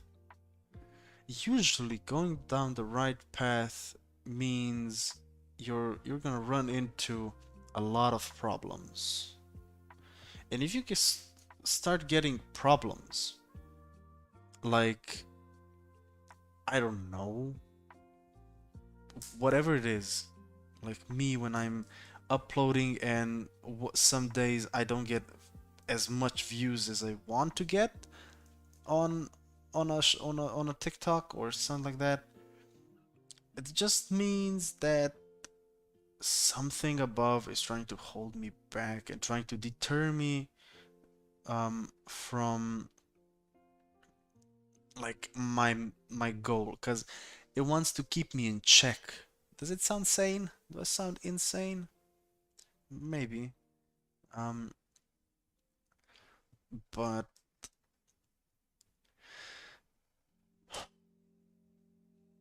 also one thing I want to talk about, the one cursed word which you as a very young woman mind, you might strike into this word when you get your tattoo gun and you start practicing. The word is motivation.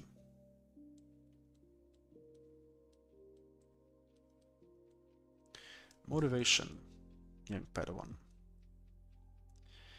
This word, if you want to start, I guess, thinking like me, This word does not exist. Yeah.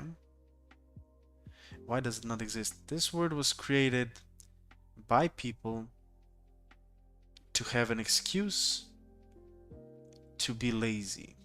Okay? Motivation does not exist. You know what does exist? Motivation does not.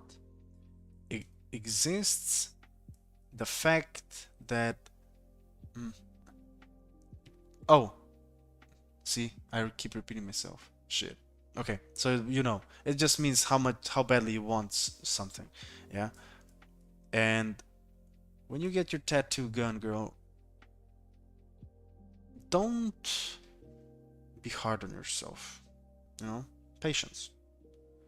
Patience and practice. The two P words that I love and need to practice more myself, actually. Um, because I'm a very patient person, but not when it comes to my growth. You know, and in sense of like I want to create so many things that I'm just impatient. I just want to do them all right now. But I know that I'll be able to achieve them like one time, like sometime in the future, you know? I just have to be patient, trust the process, and enjoy the journey. The journey is like it sucks. The journey sucks. But the fruit of your labor at the end is going to be sweet. Yeah? You gotta work now so you can enjoy the fruits of your labor when you're older. And you, my friend, you have you're so like blessed to be so young and to start something so young, you know? I don't regret when I started, you know, I started late doing this shit. I don't regret anything. But sometimes I wonder what could have been if I did this, if I had more confidence back then and started doing this shit earlier, you know? That's what I think about sometimes. Ponder and ponder. I need my roller for my foot so I can massage my roller. My feet.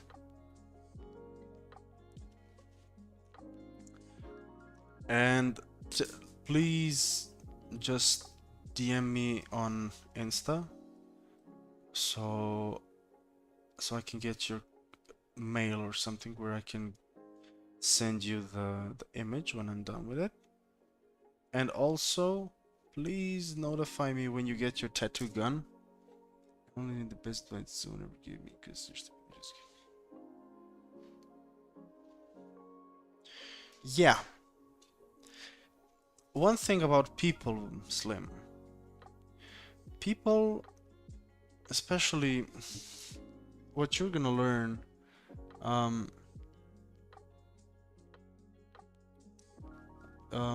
people are scum. People are very scummish, you know? Trust issue is a real thing in me, or was. Um, but after like my mentality shift and not giving a fuck, I don't care about their opinions, but I do still keep my business to myself. You know, my business will talk through actions and success.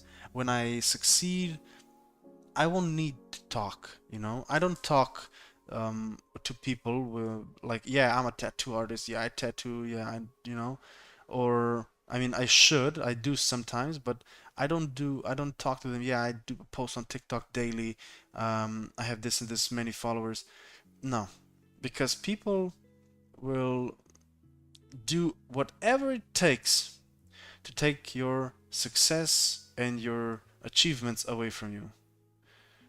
Because those same people are sad in their own lives and they live off of trying to push you down to their level. I had one best friend prior to Tio Sucre. Actually, he introduced me to Tio Sucre.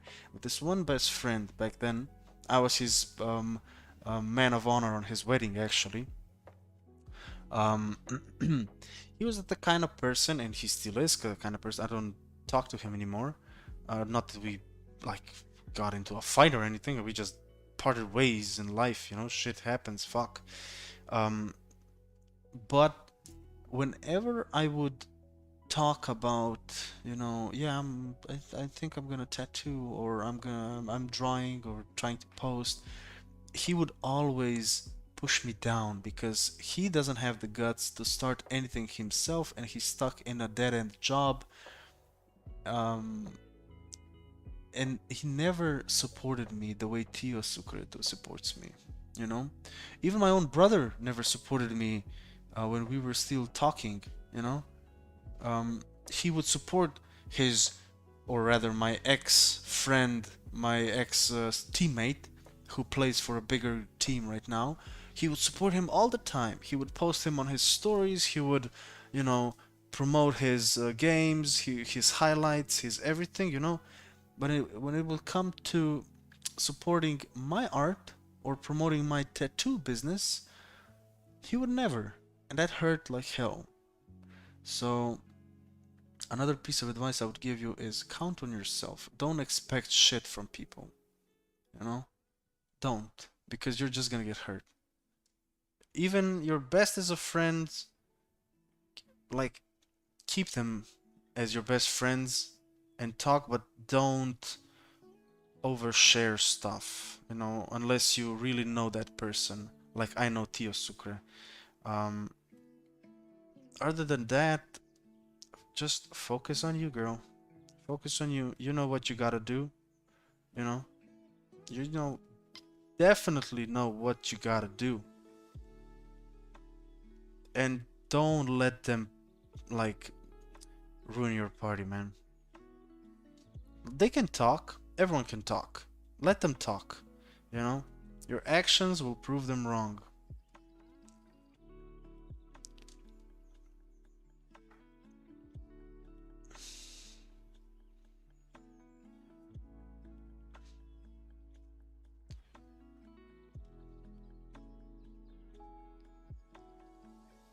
Scumbag people, man.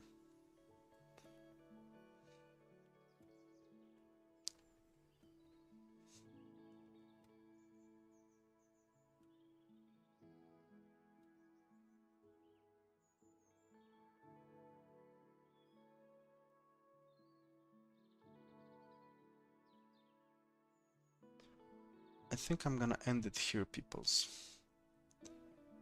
It was a lovely stream. It was a very heavy stream today, but nonetheless, I enjoyed every bit of it. We had some lovely numbers today as well. Very nice. I'm very satisfied. I'm always satisfied. I love to stream.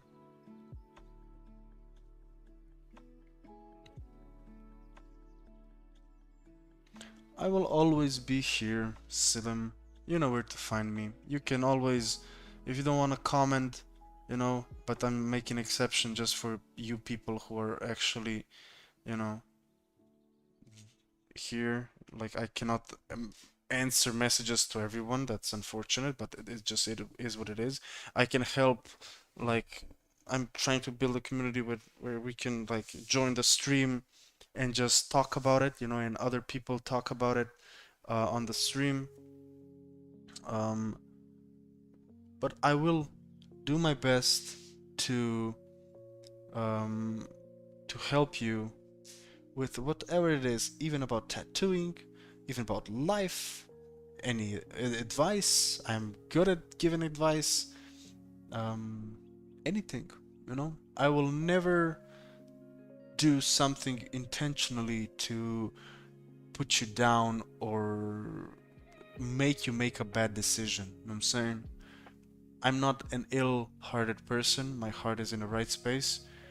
Um, I thrive for greatness, and I thrive in searching for greatness in other people. You know, I can see, you know, when people need help and are too afraid to ask for it. I'm a very um, secure person. You know, you can trust me. Like whatever stay you tell me, it just stays with me. Uh, and the beauty part is that we don't actually know each other, Slim. So I don't have any mutual friends with you, and I cannot, you know, you don't have to be insecure about telling me stuff that can be lead to being known by other people that you know. That was my biggest fear, talking to friends about my problems, because my friends had friends that we were mutual with, and they could talk, you know. People talk. Never trust. People talk. People will spread any bullshit on you as quick as possible. Never talk. Keep it to yourself and keep your friend circle tight. You don't need 12 friends. You don't need 12 friends. Best friends. You cannot have 12 best friends. No.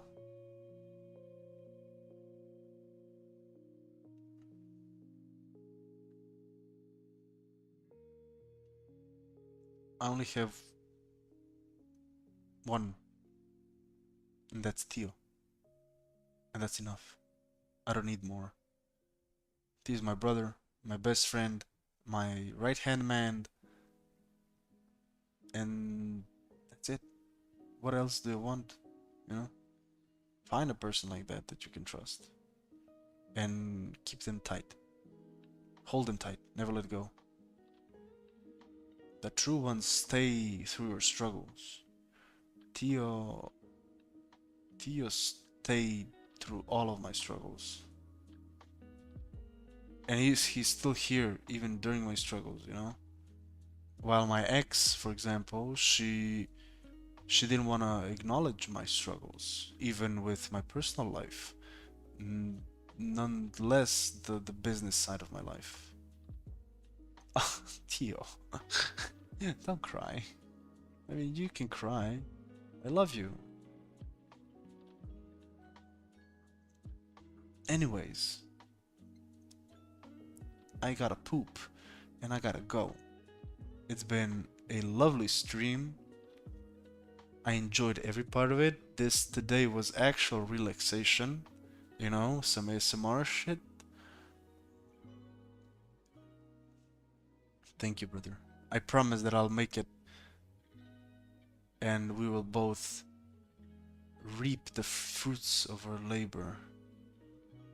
You know, Slim, I promised Tio that I when I make huge, when I get good, you know, I will employ him and give him the best pay ever, and like even better than my own.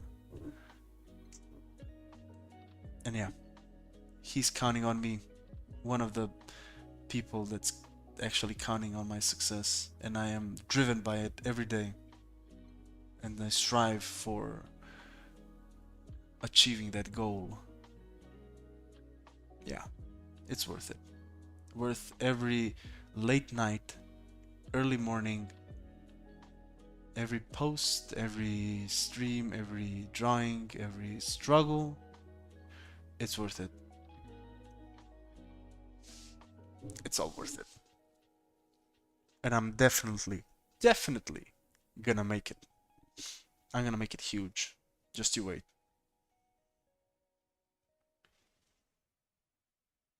On that beautiful note, I'm gonna say farewell. Good night. Sleep tight. Dream something good, I guess. And thank you for watching. Thank you for supporting. Thank you for commenting. Thank you for listening to me ramble for 3 hours and 40 minutes. Mm, I love you. You are beautiful. You matter. I appreciate you. I'm here for you. And I'll see you in the next stream or TikTok video. Whichever. I love you. Bye bye.